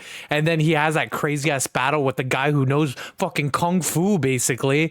Like this guy is like a trained individual. Whoa. And he takes off his shields too. Yup. He takes off. Yeah, Just he took off his shield. Asian doesn't mean he knows kung fu there. I don't see anything like that. I wanted to point out something, a difference from the book. So a character got written out in Dune Part 2, Thufir Hawat, Duke Leto's mentor. We saw him in the first movie. In the book, he was the one that orchestrated that guy not getting poisoned. It was an attempt to try and kill Fade Rotha. Oh, and then in this one they made it as if it was the Baron's plan. Yeah, to test him. Cool. Okay, I do respect that. But yeah, 100% though. The whole just the way he was about it, like happy birthday, and then at the end of it too, even like like you said, Freya's like, or what fuck his name, Freya? Fade Rotha. Fade, yeah. Fade Rotha. Even him, I just love the way he does it. You fought well, Atreides. You love it, absolutely love it. You fought well, Atreides. And he just smiles. I was like, oh shit, this guy's not to be fucked with. He also respects a good combatant when he actually has to fight one. Dude, it's illusions like these. Like I just, the more I watch this movie, the more I can't help but see similar tropes to Game of Thrones. Do you Fade Rotha? Do you know who I would compare him to in Game of Thrones? There, PapaNasty. I would compare him to Ramsay. I would compare him to Jamie. I would say the one I was thinking was Ramsay. Like immediately was Ramsay. Ramsay. And Leto Ramsay, would be of course. Ned Stark. 100%. I completely agree. Yes. Dude, like 1 for 1. I just feel like it's like fucking ridiculous how accurate that is. Well, that's that's the classic noble. Going to be the good The noble guy, king. 100%.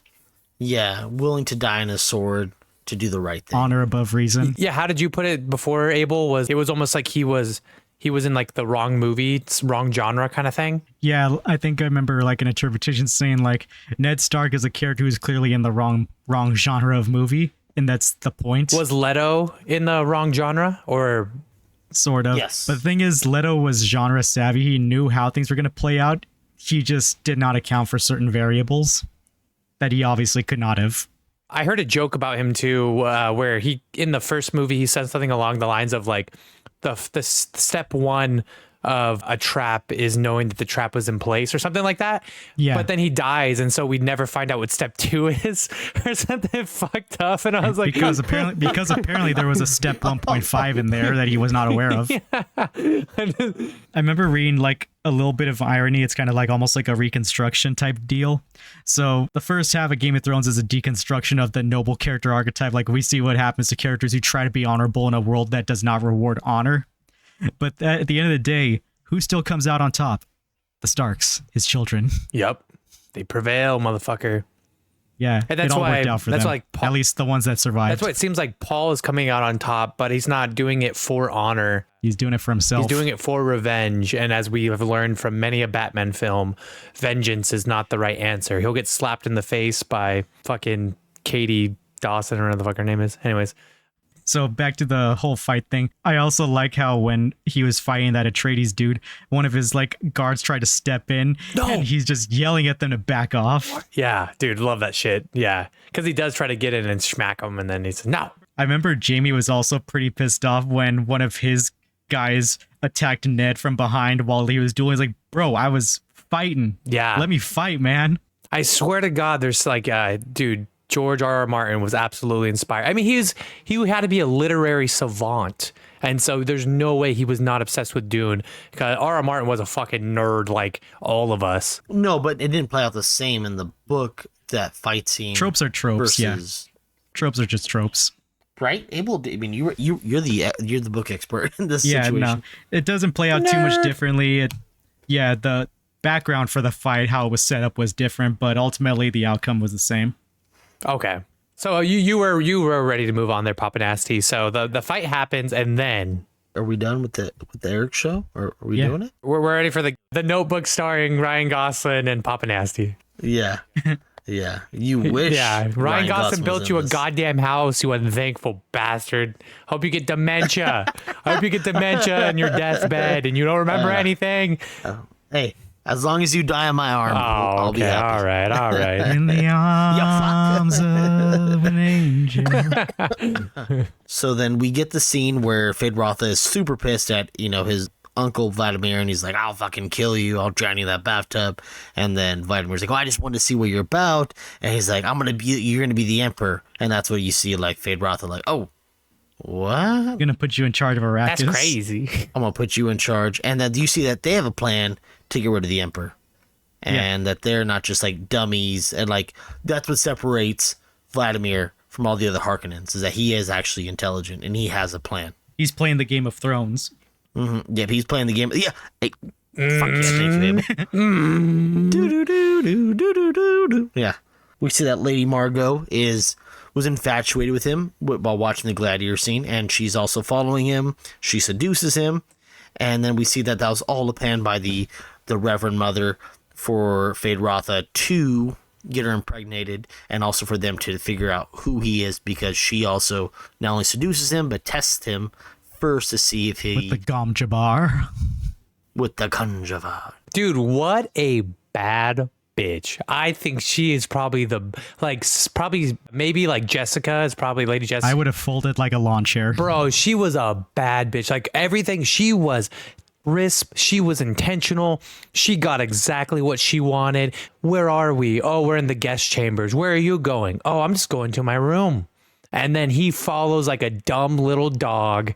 I think that's why I told you in the previous episode, like, this is why Bene Gesserit are never in danger. She was in complete control of that situation. She is not afraid of him at all. What a brilliant individual. I ate that up. Was she controlling him? Because do you remember the scene where they're asking each other questions? I think she guided him with the voice. And he's just not aware of it. She was talking to him telepathically, and she's like, blah, blah, blah. I'm gonna blah, blah, blah. And he's like, I know your Bene Gesserit tricks. And he's like, I had a dream about you last night. And then she's like, hope it was good. And she's leading him to the room. But you could see he's unwillingly being guided, but he still is being guided because he's getting taken to an area that he does not know, which we find out is the guest wing. Obviously, he would never have been in the guest wing. He has no reason to be there. I feel like the scene itself kind of like gives you the idea too. Despite him saying, I know your tricks, you're watching the scene around him like getting nice and foggy, nice and like... And you think that gives you power over me? Ooh, true. That's a good one. Feeling charged? Yeah. I'm going to fuck your brains out. All right. Whoa. Bane, chill. Whoa, Eric. Wait, whoa. she does? I wish you Did would. you secure the Wait, bloodline? And she's just like, yeah, I did. Wop, wop, wop, wop. And you're like, whoa, chill. And she's all like, yeah, we know his weaknesses now. He likes to be humiliated and stuff. Yeah. So he's a sub. So apparently he's a sub. What does that mean to our vouchers that don't know what a sub is? What is it? Oh, yeah. You tell me. Yeah, I don't know what a sub is. Break it down for us, Apes. Are you implying that she was a dom? Based on what she told them, she said he likes to be humiliated and controlled or something like that. That's wild. So then we hear that she's breaking down the analysis of Fade Rotha. He's a freak. He's in some pain. He has honor. He's a psychopath. He has high intelligence. He's into being dominated. He respects power and that he can be used. And Reverend Mother's like, okay, that's good to know. And she's like, well, you know what? You can see that Erlon's like, well, you know what? She's confused by the situation, and the way she hints it off, like, oh, now we know how to control your man. But the Reverend Mother's looking at Erlon like that. She's hinting that Erlon is going to be the wife of Reverend Mother. That's the big plan, is what I got when reviewing that scene. Do you guys agree? Yeah, she's like trying to figure out her role and all that, because the fucking Bene Gesserit are playing like 5D chess here, because they know Paul's not going to play ball as a Kwisatz Haderach, so they're going to need to make a Fade Rotha, like create one. So that's what they had Margot do. Loving where this story is going here, just in the regards that Paul was not the intended. Then they said, maybe we'll try. Now they're realizing it's getting out of hand because he won't follow Jessica to save his. No, he's gonna do his own fucking thing. And so they're like, we need a backup plan because he's not gonna do what we want. Because although he is fulfilling the Fremen's prophecy, he is not fulfilling our intention for the prophecy, which was what, become master of the fucking universe? Like, I don't understand what they want. Basically, he was supposed to like take over the Imperium and lead humanity into a golden age, but right now he's just 100% motivated by revenge and conquest. And he was supposed to be female, not male. So that's the big thing, that there's like, fuck, he fucked everything up. Now we have to sidetrack because they had a... The Kwisatz Haderach was supposed to be a male. He was born a generation early because it was against their wishes. But they were saying that they were... so wait. I thought, what's the whole thing between them trying to have a female, though? That's the thing she was... He was supposed to be a female because his Paula Atreides was supposed to be the mother of the Kwisatz Haderach, but instead he was the Kwisatz Haderach a generation early. Interesting. First of all, great job. Paula Atreides is absolutely underrated. Great job. That was... come on, buddy. You have to give him that. Paula Atreides was gonna put out. They're about to. I wonder. The real Kwisatz Haderach. I wonder who the father would have been. Stilgar. I think it could have been. Stilgar. They could have brought the Fremen together because he. No. The Kwisatz Haderach was supposed to be the final like eugenics product was supposed to be the child of a Harkonnen and an Atreides. That sounds a little bit. Paula Atreides was probably supposed to mate with Fade Rotha, probably. Oh, there it is. But it all worked out because we find out that apparently later, Jessica is Harkonnen, so they already had the Harkonnen bloodline in there. Spoiler! Oh, spoiler, folks. I know. I just love that. We always have to say spoiler at the wrong times because I just feel that's like why that's I was hesitant to say it. That's why I was hesitant to say it, but at the same point, the point needed to be made. I loved what since the beginning. PapaNasty will just say spoiler to anything, and I just want to keep that going for the rest of ever. As we're just like, imagine we should have started saying that when we were talking about Game of Thrones a little bit ago. Spoiler. Yeah, exactly. I'm sorry. You guys follow on like what I was talking about, like how the Kwisatz Haderach thing was supposed to play out. Yeah, one generation further. No, could you repeat that again, Abel? No, oh my god. No, I'm kidding. Spoilers. Fuck you, Abel. No, I'm just kidding. Well, anyways, I got the Bible right here. I'm all just. Boy's got the Bible. That's true. But do you have notes? No, I'm kidding. I got better than notes. Dude, he's got annotations, motherfucker. I got the bibliography. Like, this shit has a fucking appendix. It's got everything in there. Let's go. Okay, are you trying to turn me on right now, Abel? Because he said appendix. I don't have to try. He's got the appendix. You got the appendage. Now put that shit away. All right, what do we got? Let's go. Okay, so Margot's got the bloodline. Irulan's learning her place. Moving on. Yeah, the plans for Erlon, and Erlon's like, oh no. Anyways, so then now it cuts to Fade Rotha is now becoming governor, and Rabban is getting demoted. And we see a weird kiss between Fade Rotha and Harkonnen, not just once, but twice. I think that was improvised, supposedly. Like, he went in for the second one. Hey, I'm not going to lie. If Austin Butler tried to kiss me once, I'd kiss him again. So we get that scene. That was a little bit weird. Then he weird. turns to the camera and smiles. Yeah. That's wild. He's like, you guys like that shit? Yeah.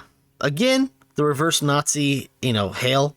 And then it cuts to somebody that we all thought was dead.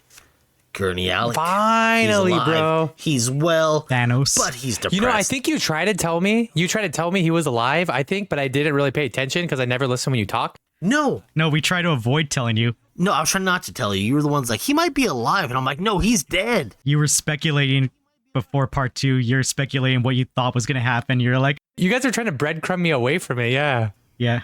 Yep. And you're like not falling for it. I'm like, fuck, Eric I is think too Gurney's smart. alive. But then he actually shows up and dude, I love Gurney and I love Duncan, Idaho because they are space cowboys. Dude, he's a space cowboy. Idaho.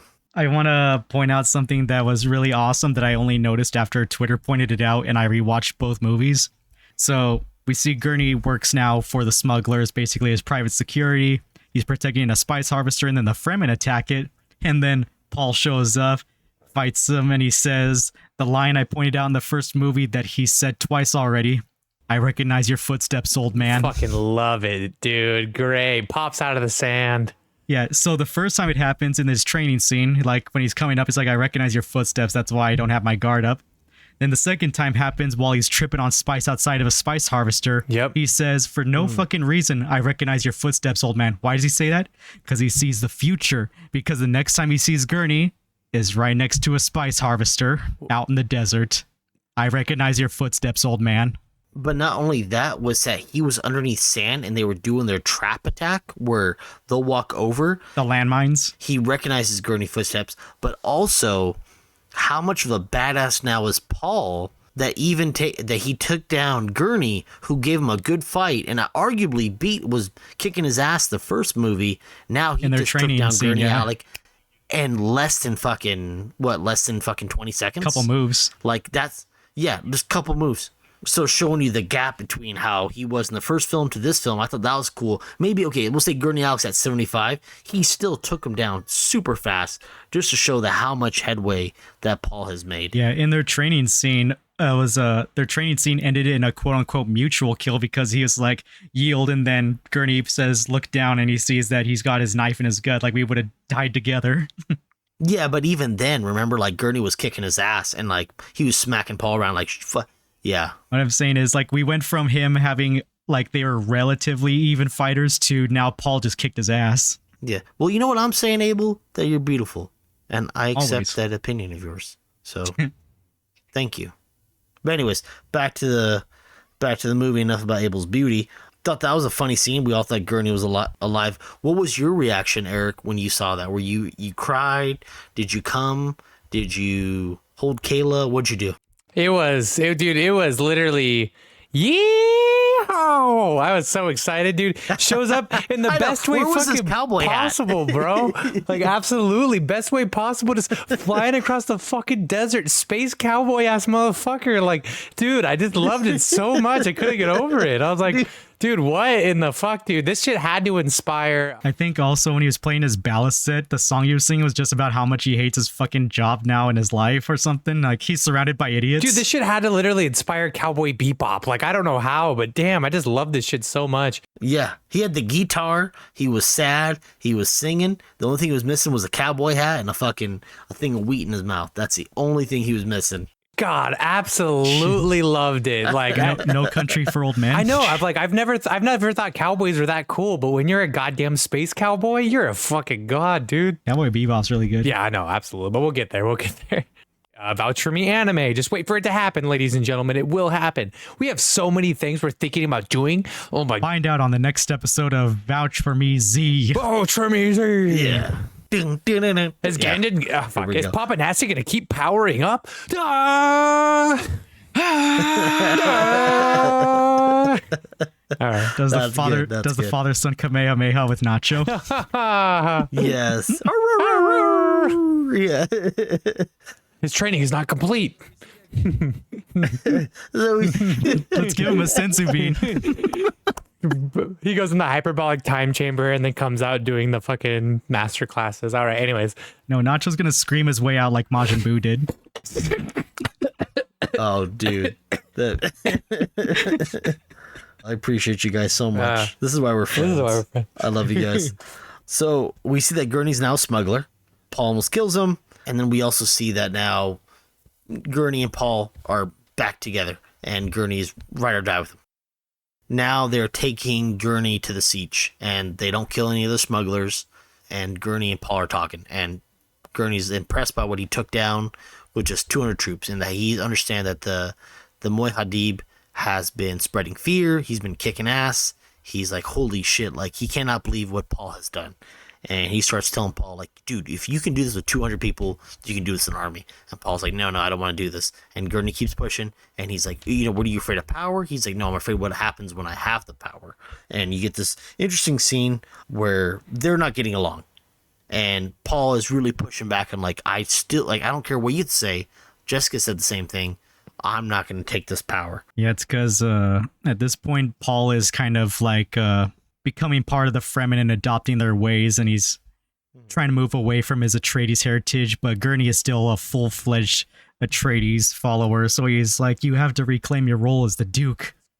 You are my Duke now. You have to get revenge for your father. And this goes back to what PapaNasty said earlier, the symbolism of him putting away the ring, right? Yeah. Yep. And we see that Paul actually opens up. We also hear that Paul opens up to him and tells him, hey, the spice has opened up my mind and it gives me visions, which he's never really expressed that to anybody else other than like Jessica and Chani. And so he's telling like, no, I see shit, dude. Like, this is what's going on. And it was pretty interesting. It was an interesting scene because it's like Gurney, you see his reaction, like, oh shit, like, okay, he holds back. But you are my Duke, so Yes. whatever you say, I'll do it. Yes, and then it goes to, well, hey, I know where the bombs are. So every house has Atomic weapons. atomic bombs, and so that's where. Dude, the way he says it though is like such a gold tooth smile moment when he's just like, oh yeah, well I know where the family. What does he call them? The family atomics. Yup, he's like, I know where the family atomics are. And then like his smile is such like if he had a gold tooth that glinted right when he said it, that would have fucking icing on the cake kind of shit. Then Stilgar like criticizes for how bad the hiding spot was because it's so obvious. And then Gurney's all like, well, you never found them, did you? That's the entire point. The hiding spot was so obvious they would have just immediately discounted it. You never found it, right? Well, I never looked for it. Shit. Wait, just before that though, Paul and Chani that night when they're about to go to bed, Paul and Chani fight because Chani's giving shit to Paul, saying that I thought he didn't want power, and Paul's like, no, but like we can get back at them, and he's like, we can kind of take back this world, and Chani's like, no, you just want to have control, and that's what we kind of see that she also admits that she doesn't trust him. Well, he doesn't trust himself. That's why he's so scared to do anything about it. Damn, that's true. But if your girl told you she doesn't trust you because you're an outsider and blah, blah, blah. And then she does a whole like, oh no, it's a desert. Like, to me, I'm like, no, fuck Chani. Like, she's never trusted him. She's always kept an eye on him. She taught him the ways, but she's always been, I'm not too sure about him, instead of being devoted to him, like as you would with somebody. If you love somebody, you will believe in them, you will this and that, but she's always been like, I'm not too sure about it. She's always been 90%. Here, okay, I got you one then. I got you one. I also believe that if you love someone, you want what is best for them, and as opposed to devoutly following them, if you see a character flaw that is going to ruin their life, you're going to call them out on it to try to guide them in what you perceive as the right direction. So that's what I think she's doing here, is that she recognizes where he kind of sees his shortcomings and how he thinks things could crumble, and she's trying to be like, hey, I'm trying to prevent you from reaching that future that you're oh so wary of. But that's just a theory. But she also never admits and acknowledges that he has powers. That maybe he's not the Alis Al Gaib like she fully thinks, but she does never confirm or actually acknowledge that he can see things. That he actually has, like, she understands that he feels a certain way, but she never does be like, oh, you actually have something. I don't know what it is, but she just never fully acknowledge that. And she always like, no, you're not that. And just that's writes the it whole off thing. as him being paranoid or something, having nightmares. Yeah, your mother causing this, your mother doing this. And it's like, no, maybe there's something. There's no meat in the middle. It's always, it's either this or that. And that's the thing where it's like, she treated him, I'm like, oh, fuck. That's where I'm like, oh, fuck Chani. And in a way, she is his, what Jiminy Cricket, right? like almost like voice of reason, conscience, because he's kind of like a mute guy. You kind of see what he's struggling with, but like she is literally his conscience is like what my interpretation is. She is the angel to Jessica's devil standing on his shoulder. Hypothetically. Well, yeah, but then that angel is saying that you can't even lead because the only people that you're going to take out that's going to lead the people to the promised land is going to be someone of their own, which Paul, after doing everything that he did, having the battles, riding the great sandworm, fucking saving her life, fulfilling all these prophecies or whatever, she still says he is not Fremen. And then she tries to go back and take it back. Because regardless of what Chani believes, ultimately all facets of their culture is unfortunately manufactured.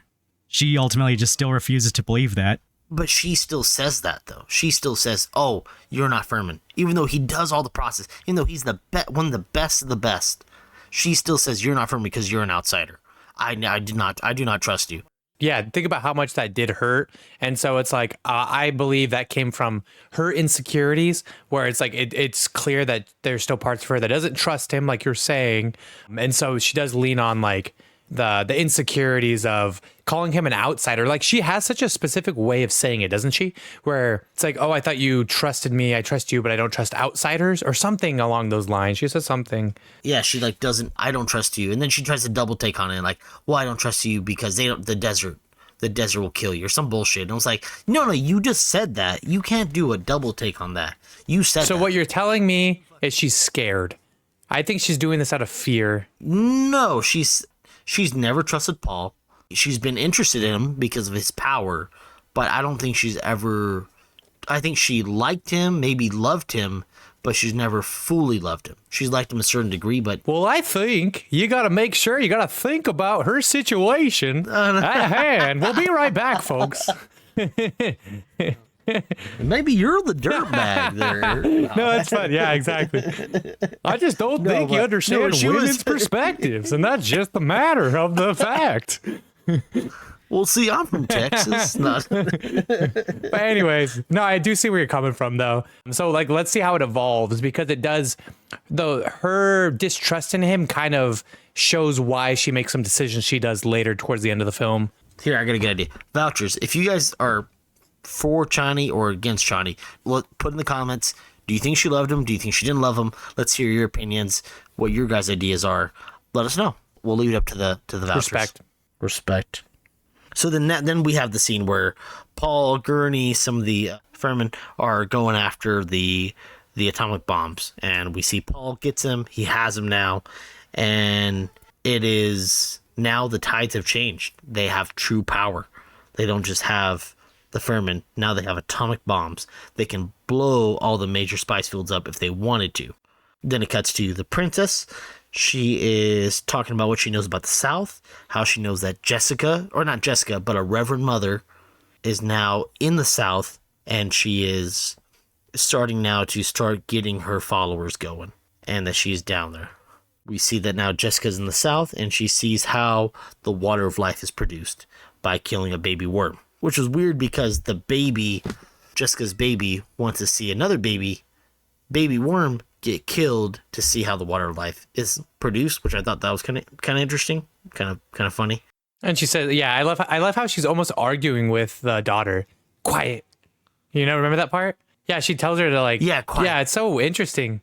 Wait a minute, my notes didn't have that. Oh, well, I got one more for you. I got one more. I got one more for you too. Here we go. Don't they worship the fucking sandworms? Don't they revere it as a god? They have a name for it, don't they? Shai Hulud. Yeah. Don't they practically worship that thing as a god? Isn't it almost... Sort of. I feel like it's almost like, I don't know how to say it, heretic, but like heretic. Heresy? Yeah, I believe wouldn't it almost be heresy to kill a baby worm? The most innocent version of a revered god. That, I believe, that sounds like heresy to me. I was not under the impression they killed it. I thought they just harvested from it and then they just throw it back in the sand or something. I hope so, but I mean, they put it in the water. They drown it. They put it in the water, and he's like like thrashing around. Like April's like, oh, I think he just went to sleep. Oh, that's right. We took him to the farm after that. It's okay. Hey, you ever see mice and men, Abel? That's what they do. They took that piggy to the market. Yeah, they did. It's kind of like a funny little setup for how things kind of play out in the later Dune series. So spice is produced by the worms. Oh. So if they bring water to Arrakis like the Fremen want, then there will no longer be spice on Arrakis. So they got to farm the worms instead of, why do they got to be free range worms? They got to farm them. Yeah, basically. But the thing is, like, those worms are so big, you can't logistically farm them. I mean, this is 10,000 ace D. Bruh, you can't tell me that they can't come up with a technological fucking... I mean, with all our technology, we can't even keep a fucking whale in an aquatic tank. Yeah, but this is 10,000 years in the future. All right, anyways. If they figured out faster than light travel by getting someone hopped up on spice, I'm sure they could get someone hopped up on spice. What happens when they run out of spice? All right. I see where you're going with this. If they turn Arrakis into a lush paradise like they want to, there will be no more spice. What about half of the planet? All right. Anyways, whoa. There's no right answer. But that's just a theory. What the fuck? Anyways, yeah, she learns how the water of life is made, and then she uses the voice to brainwash the person into letting Paul try it when he comes. She's like, a man is going to come, and he will drink it. He will not survive. Let them try. Let them try. Great job. Yeah. And then I love how they waste no time. They literally say that, and then I'm like, fuck, it's gonna be like another half hour before he goes and drinks the shit. But nope. Like literally, like less than 10 minutes later, his ass is there and he's ready to drink it. Yeah, they have the siege attack, and then... That's when he says, fuck it. He says, fuck it at that point. Yep, they say, fuck it, they're gonna go to the south. That's where they're gonna fucking... They have to do what they have to do. He puts his hand in the sand, and they tells them... You need to go south. You need to drink the water of life. And, you know, Paul is afraid of losing Chani. I want to point out a detail from the book about this particular point and this turning point. Yeah, it's the Abel show. I forgot. So sorry. Abel's the lore master. Don't worry about it. Real quick, this is adding on to the siege attack. So in the book, the turning point isn't just the siege attack. It's that his son is killed in that attack. That's why Paul says, fuck it. And then... Like, fuck it, we're using the atomics, I'm drinking the water of life, I'm done with this Harkonnen bullshit. Oh, so that actually does make more sense. In the movie, I do like how there is weight to it. It's the siege attack, yeah. Yeah, the siege attack is where he went and like almost truly became a Fremen there. But in the book, it even has more gravity because his son dies there. So absolutely beautiful. Oh, and then Austin Butler, Federoth, kills what's her face. She's like, I'm not gonna talk. He's like, you don't have to. And then he just murders her with a flamethrower. This is for pleasure. And he just kills her. Wait, is it the best friend? Yeah, Chani's best friend. Is it? Yeah, is Chani's best that was friend. Her? Yeah. No. She was the last one there to try and defend the siege. Oh, I Dude, loved she was her. such a badass. She took out 8 of his men that they accounted for. Probably took out more. By but that herself. just goes to show you the level of how badass the Fremen are, that they can just take out fucking 8 to 10 Harkonnen easily. Beautiful. A little underlying detail. Boom. We got that situation. The journey to the south, and then we start seeing the Dark Vader vibes as he's about to enter the temple. And it was so funny, the scene where he's getting the water of life with that lady with the protector of the temple, and you're like, who the hell's that tall guy with that little lady? And it's actually, that lady's just so short. I think she's like 4 foot something. She's so tiny. I have to go back and look. It was a funny scene. I'm like, who the hell's that? That was a weird scene. He takes water of life. He fucking passes out. He has a vision. Yeah, he has the visions. Chani brings him back to life, and we see Paul awake. It was weird. How did Chani know how to wake him up? She didn't. But because she was underneath the Jessica's voice spell. So the funny thing is it plays out exactly as the prophecy said. He needed to drink the water of life with like a drop from the spring. What was Chani's name? It's supposed to mean like spring. Yeah. Spring water. Yeah. So like they literally watch the prophecy unfold in front of their fucking eyes. So that just makes them even more fanatical. Whoa. What did Stilgar say during that scene, Eric? Hey, I'm Stilgar. No, I read it. I'm crazy. Got my name. As it was written. He's so humble. He's a mouse. Yeah, that's what he said. He's a mouse. Yeah. That's what Muad'Dib is. Yeah. Oh, it's me, Muad'Dib. Everybody. Here's a mystery mouse tool. It's gonna help us stop the invasion. Fucking nuclear warhead. Hey, Mick, I just fell down the stairs. You got any Vicodin or Percocets? Hell, I'll take any of those Flintstone gummies if you got them. Oh man. I'm sorry, I'm dying right here. That was awesome, Eric. While he's in that coma, he has that vision where he finally sees like adult Aaliyah or something telling him what's about to happen. Oh, there it is. That's what I was wondering. She's standing by the beach. Well, she starts telling him the truth too. She's like, "I'm gonna give you the truth about our family, and it's gonna hurt," or some bullshit. And then that's when they find out that they're Harkonnen. Jessica is the daughter of Baron Harkonnen. Baron Vladimir Harkonnen. And what's the word? Paul wakes. Why didn't you tell me? He he's starting to see things clearly. He addresses Jessica like, "Hey, what the fuck?" And she admits to him like, "Hey, I just barely found out when I drank the water of life," which is still a long fucking time. She could have told him that, but it is what it is. But you start seeing that Darth Vader vibe that fucking Abel pointed out, and I'm like, like it was so fun to rewatch that scene and seeing that, and I'm like, fucking Abel. I love his perspective on things when he sees that. That was such a good look on that. And Stilgar and Chani are kind of fighting during when Stilgar's praying. We start seeing that. We have that scene now where Paul addresses everybody while they're praying, and what's he start doing, Abel? Can you help me out with this scene? That's when he's basically like just taking over the siege or something, and then Stilgar is trying to like bring up the way of how they do things. You have to kill me. He's like, I'm not fucking killing you, bro. Why would I kill one of my best fighters? Yeah. How'd you say it, Abel? How'd you say it when we talked about this? How did you say it? Come on. I am Paul Muad'Dib Atreides. I am the one who leads the way. He's like, I don't give a fuck about your way of life. Your way of life says you have to listen to what I say now. Fucking got him. That's a good one. I am the one who points the way. So fuck your culture. I'm not killing you, Stilgar. You're useful now. I need you now. Take it home, Abel. Take it home. Yeah, and then he starts like to anybody that he's like, anyone in here willing to challenge me, and anyone who does like stand up to him, he like just recites like their family lore right there. He's like, I've never met you before, but I know everything about you. Your mother, blah blah blah. Your child, blah blah blah. Like, and because like he knows these things that he should not know, they're all taken aback. Like, Talisan al Gaib. Yeah. Isn't that where he like stands up before them and he starts leading with fear, but then he follows it up by then he turns that fear into a fanatical respect, because like, you know, it's like that phrase, a God-fearing man type deal. Like, they feel like he turned it from fear to hope. Yeah, because he redirects it back to like, remember who our true enemy is, the Harkonnens and the Imperium. Well, he calls them all out. He's like, nobody's going to do anything. All of you guys aren't going to do shit. And then everybody's like, what the fuck? And then he's like, if you guys were going to do something, you would have done it. I am the person you've been praying for. I am the one. I'm going to be the one to take care of you guys. I will lead the way.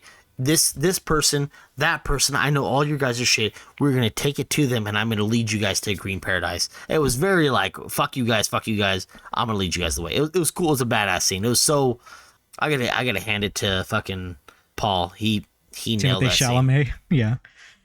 Yeah, he absolutely killed it. And then we start seeing them like planning their final assault on the Harkonnens. So one thing that did piss me off that Chani did was that when he was like, no one of you would fight me and no one would do anything. Chani is one of the fucking people to go up and try to fight him. I'm like, oh, you love him so much, but you're gonna go and fucking fight him in front of everybody? She's trying to challenge his ego, dude. She's watching him transform into a tyrant right in front of their eyes, but they're also blinded by their faith. They don't realize it. I mean, is he really truly being a tyrant, or is he being a leader? He becomes one in the sequel. He becomes one in Dune Messiah. See, I don't know that yet. That's why he's so afraid of doing it. That's why he was so afraid of getting powers. He saw the future. He saw the bloodshed, the holy war, and everything that's about to happen if he does it. Because he ultimately concludes that he cannot avoid his future. But her reaction, instead of being like, I'm gonna go and save him or help him, her reaction was like, are you like she's gonna go and fight him? I thought that was kind of like, oh, fuck this girl. Like, even at that point, I want to compare this to Attack on Titan really quick. And Eren Yeager, he has a similar experience, right? Yeah, he sees a future and he cannot avoid it. He cannot avoid it. But prior to Eren Yeager developing these powers, it was like the royal bloodline that was doing it, and it was like despite their best wishes. Spoiler. Yeah, spoiler. Thank you. Spoiler. Despite their best wishes, even if they really wanted to change how things were going in that, city, I guess we're calling it. Marley? Yeah, despite what they wanted to change, anytime they adopted the powers, they immediately had to they immediately just kind of gave into the will of the first king. Oh yeah, it was the curse of the first king, yeah. They would always be subservient to Marley, essentially. Yeah, so almost in a way, he, although did not want to become like a tyrant, as you're saying, and it is interpreted in the second. He had to become one to fulfill the future. See, that is fascinating to me. Like a bit of a spoiler, of course, because I do have like my perspective of this movie without that knowledge. And so I still want to share it at the end. No, I saw a lot of fan interpretations online where some people did compare Paul to Eren Yeager as far as like their role in the story about how they see a future they cannot avoid. They ultimately became the very monster they didn't want to be. Yeah, because they felt like they had to, whatever. But now I want to see how it plays out, because I'm like, is he justifiable in the end? Because does he actually save everybody, or does it contradict the fact he's doing it for the greater good? Like, that's the part that confuses me. It's not the greater good, it's just revenge. But he gets his revenge, and so what is he doubling down on? Like, just now it's no longer... He leads the Fremen on a holy war against the rest of the Imperium because they did not recognize his rule. We'll get to that in a little bit after the fight. But yeah, they had that scene where he says, the great houses have responded and they do not recognize your ascendancy. What will you have them do? Oh, yeah. Lead them to paradise. Hey, we're not there yet. We'll get there. I do like that. We'll elaborate on that in a bit. I do like that scene. But yeah, the same deal with Eren Yeager is he only went that way because he realized no matter how much they tried, the rest of the world would not try to make peace with the Eldians. So it was like, all right, then fuck it, we'll just kill everyone.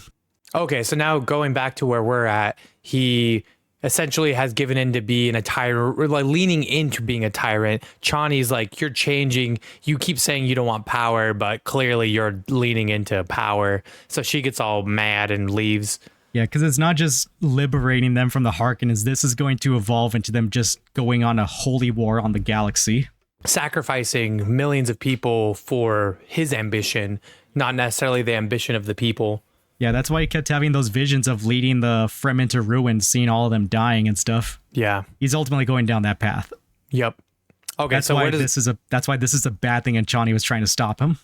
So where does it go from here? So he goes on to start planning that attack on the Arrakeen, the Harkonnen base and stuff. The Emperor came personally to visit to like anoint Fate Rotha as the governor, essentially. But then, yeah, that's conveniently when Paul decides to attack. They drop that bomb, and then they lead that charge with all the fucking sandworms and shit. On the day of a sandstorm as well, like one of the biggest sandstorms ever, because he could foresee all of it. Yeah. Yeah, this dude is just like, he's going like full theatricality because it will like cement what he looks like to these people. Yep. And then, yeah, we get into like full blown conflict, and it plays out just kind of like it did in the book. The Fremen kind of just curb stomped the Harkonnens. They had zero chance of actually putting up a fight. Like they're just getting destroyed, and they quickly make their way to the Emperor's ship. Like, that's kind of like why the fight scenes even last like what, 20 seconds. They just made short work of them and made their way to the Emperor's ship, no problem. Yeah, that was the sad scene where I'm like, I thought there'd be a little bit more fighting. You see Chani leading her troops to battle, and she's kicking some ass, and you see her movement. There's another little tidbit to point out about that. In the first movie, when Paul sees the future and we see him fighting like a bunch of soldiers in the desert, the choreography in that scene is exactly the same when Chani was fighting those people, and the camera angles and everything. Ooh, yeah. That's the cool. only thing different was like was the outfit the same? Yeah, I feel like it was a little bit different. It was a completely different set of armor that he was wearing. The armor they were wearing, and then like they were fighting the Sardaukar. Yeah, if I recall correctly. Yeah, but like he's seen versions of the future, so it's whatever. But even then, I was like, oh shit, Chani is a fucking good fighter too. Yeah, She's a good fighter too. We really didn't see her too many fight, but I believe in the book she's actually Dr. Kynes' daughter. Chani? Yeah. Dr. Kynes was her father in the book. Actually, they gender bent Dr. Kynes for the movie. And that was the woman from the first movie who kind of sacked herself for. Yeah. Yeah. But anyways, and then we get to the throne room. Paul just rolls up. He's ready to kill Baron Harkonnen. She's just totally ignoring the Emperor off in the corner, and his Sardaukar obviously are not protecting the Baron because it's not their job. So he's just left there crawling up the steps to the throne he covets so bad. And then the way he just deals in on it by calling him uncle or something like that. Grandfather. Yeah. grandfather. Hello, grandfather. You die like an animal. He just guts him in this fucking... Doesn't gut him. He fucking stabs him in the neck, just perfectly. Jesus Christ. That was a wild scene. And you see, blood all over him. You already kind of see he's been killing. He's been fucking doing what he needs to do. I wish we'd have seen more fight scenes as him as the Kwisatz Haderach. But, it is what it is. Later on, we can see that. But that was a cool-ass scene. Now they have to deal with the elephant in the room. Paul wants to ascend the throne. And then, the Emperor obviously cannot fight, so he anoints a champion. And who do they pick? They pick Elvis Presley. You think you can just become an emperor of the Imperium? That's not how it works. Whatever. We'll get there. Yeah. I gotta know. Why do you think you'd be the emperor? And then why do you think? I've been doing this for 20 years. One of my favorite scenes in the entire movie right here. Be careful what you're about to do, Paul Atreides. Silence! Be careful what you're about to do, Paul Atreides.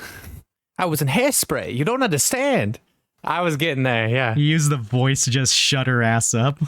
Abomination. That's what he says right away, too. She says right away. Also, they have a bunch of the Bene Gesserit there, like the Reverend Mothers, right? Yeah. Okay, so what's great about that scene, too, you see the Reverend Mothers there, the way they're situated, looks just like a chessboard, dude, of all queens, because that's what they're meant to depict to be. In addition to that, at one point, Jessica talks shit to the other Reverend Mother, right? Yeah. And it's the woman that... Yeah. She was all like, you chose the wrong side. And then Reverend Mother was like, we don't choose sides. We're the Bene Gesserit. You of all people should know that, Reverend Mother. But no, you of all people should know that, ...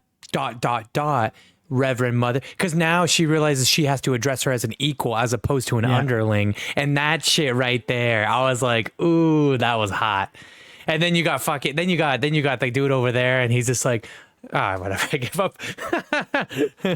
I like that freaking Fade Rotha raised his eyebrows when Paul used the voice on the Reverend Mother. He is like, oh. Yeah. I choose Fade Rotha as my champion. When Paul challenges him, and then he's like, hello, cousin. He's like, cousin? Really? You won't be the first family member I've killed. I rolled my eyes. I was like, oh, of course. Of course. You're so crazy. And I like the mocking way he also said the Fremen. I like the mocking way he says the Fremen thing where he's all like, may thy knife chip and shatter. He's like, may thy knife chip and shatter. Yeah. I like it. Yeah. Dude, and the fight scene was like, it was actually pretty good. I thought it was going to be a little bit more dramatic, in the sense of Paul kicking ass, but he actually was getting his ass kicked, and then we see, spoiler alert. I like that they didn't play music to just have the tension in the air. All you just hear is blades and fists hitting each other.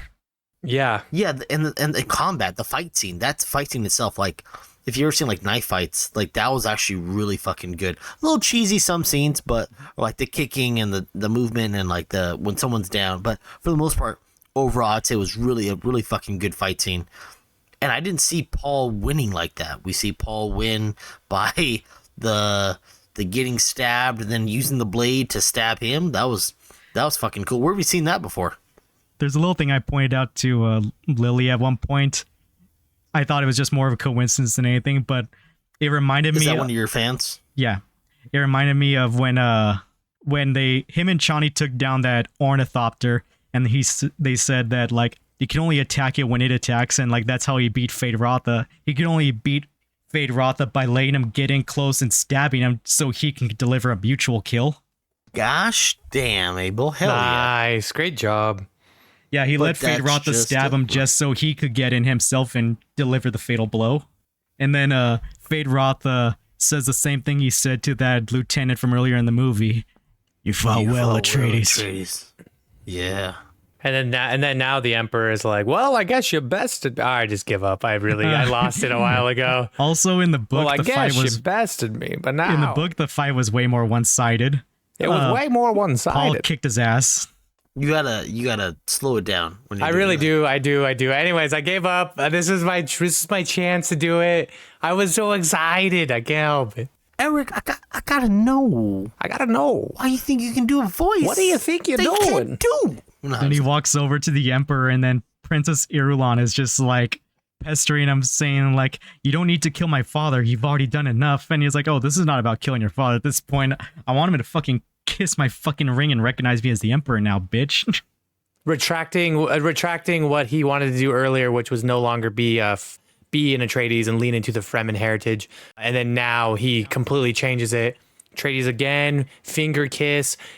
And then He takes her as his consort. bro, and then you just see fucking Chani like, what are you talking about? He's just 100% gone back on most of his things. No, she fucking act like a bitch. She deserves this. Fuck Johnny. No, I okay, don't know. so the thing is, I want to compare it from the movie to the book. In this, it kind of looks like, oh, it's like it's teenagers having a teenager squabble. She's supposed to be a commentary on the whole thing because in the book she's just a blind follower and was behind him 100% of the way. But no, but also I want to point out that he's allegedly choosing this woman over his woman right now, and in the movie it's like, oh yeah, well, I mean, what, they've known each other for maybe a year and they're kids, it doesn't matter. But technically in the book they had children together, they had a life together, so I mean it would have hit harder in the book.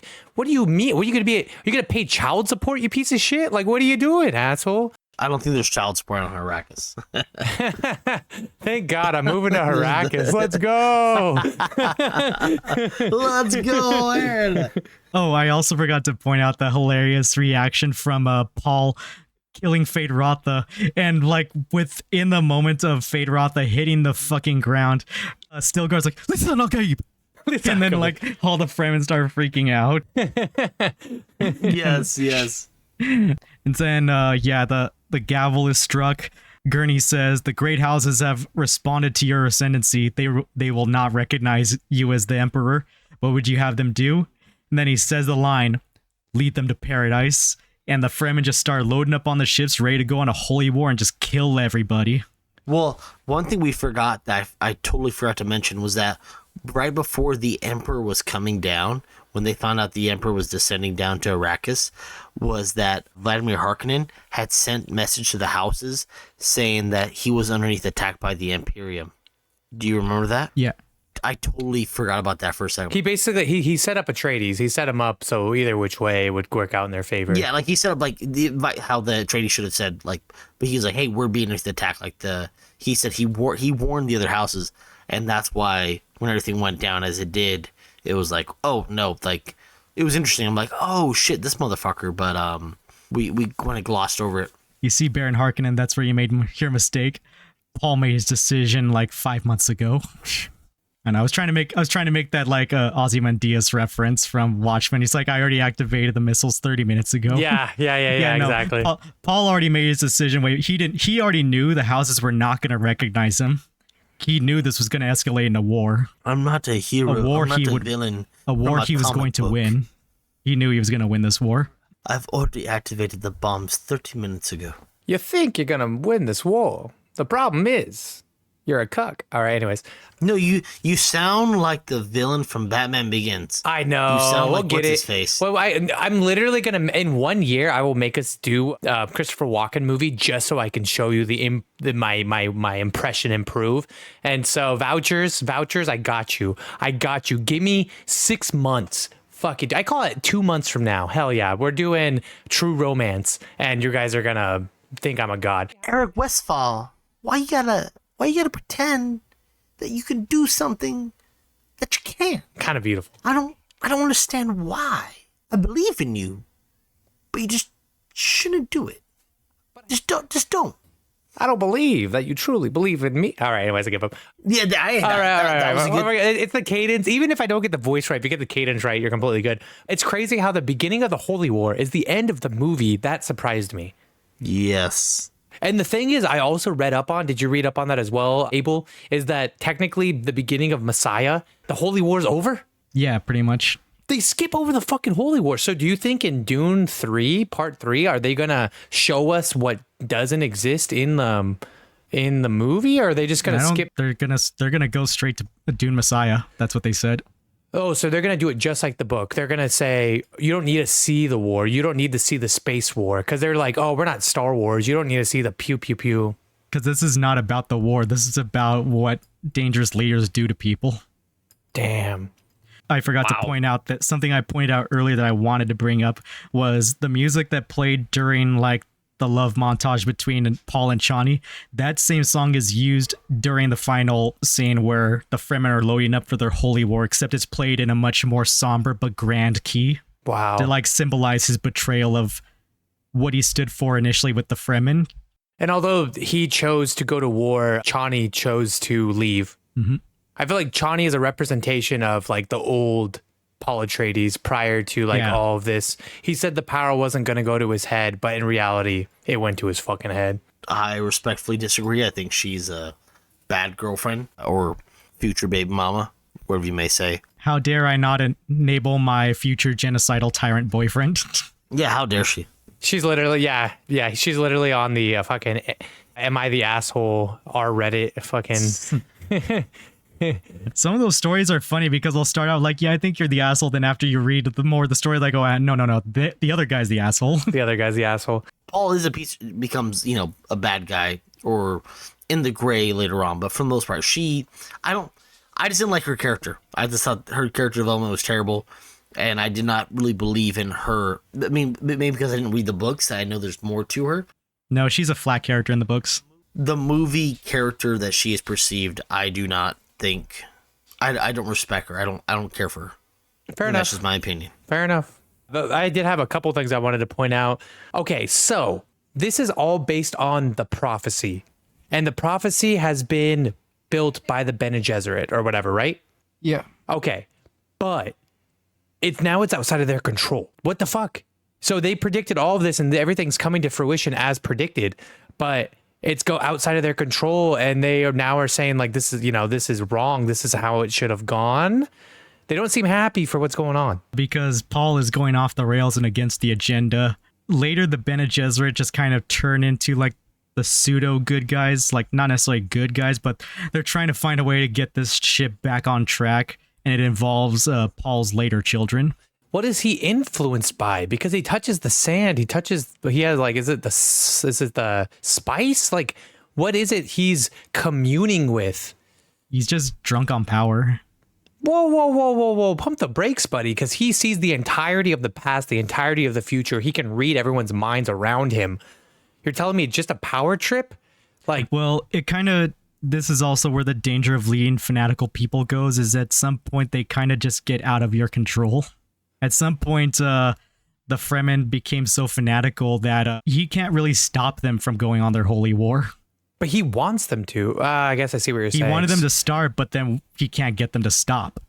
Ooh, okay. And this is where the part 3 of the movie is going to come into play that we don't know about yet. Yeah, he eventually realizes the errors of his ways, but at this point they have committed so far that he can't stop them now. Damn, because up to this point in the movie, like... You've seen Pirates of the Caribbean 2, Dead Man's Chest, right? Yeah. So you know how when Jack was on that island of cannibals and he was pretending to be their chief? Mm. And Will asks Mr. Gibbs, like, well, if he's their chief, why doesn't he tell them to let us go? And he's like, yeah, they made it Jack is their chief, but he only remains chief as long as he acts like a chief. That's basically where Paul is right here. At some point, Paul realizes he's now stuck in the situation he can't get out of. When you had brought up before, you mentioned that like the primary theme of this was, what is it, like believing in false leaders. Charismatic leaders, believing in false prophets, keep giving too much. Blindly following your faith. Yeah, like you said these things prior to me knowing the contents of Dune Messiah from like what your knowledge of it. By the end of this movie, although he's angry, although he's like, power thirsty a little bit right now, I still had full faith in him.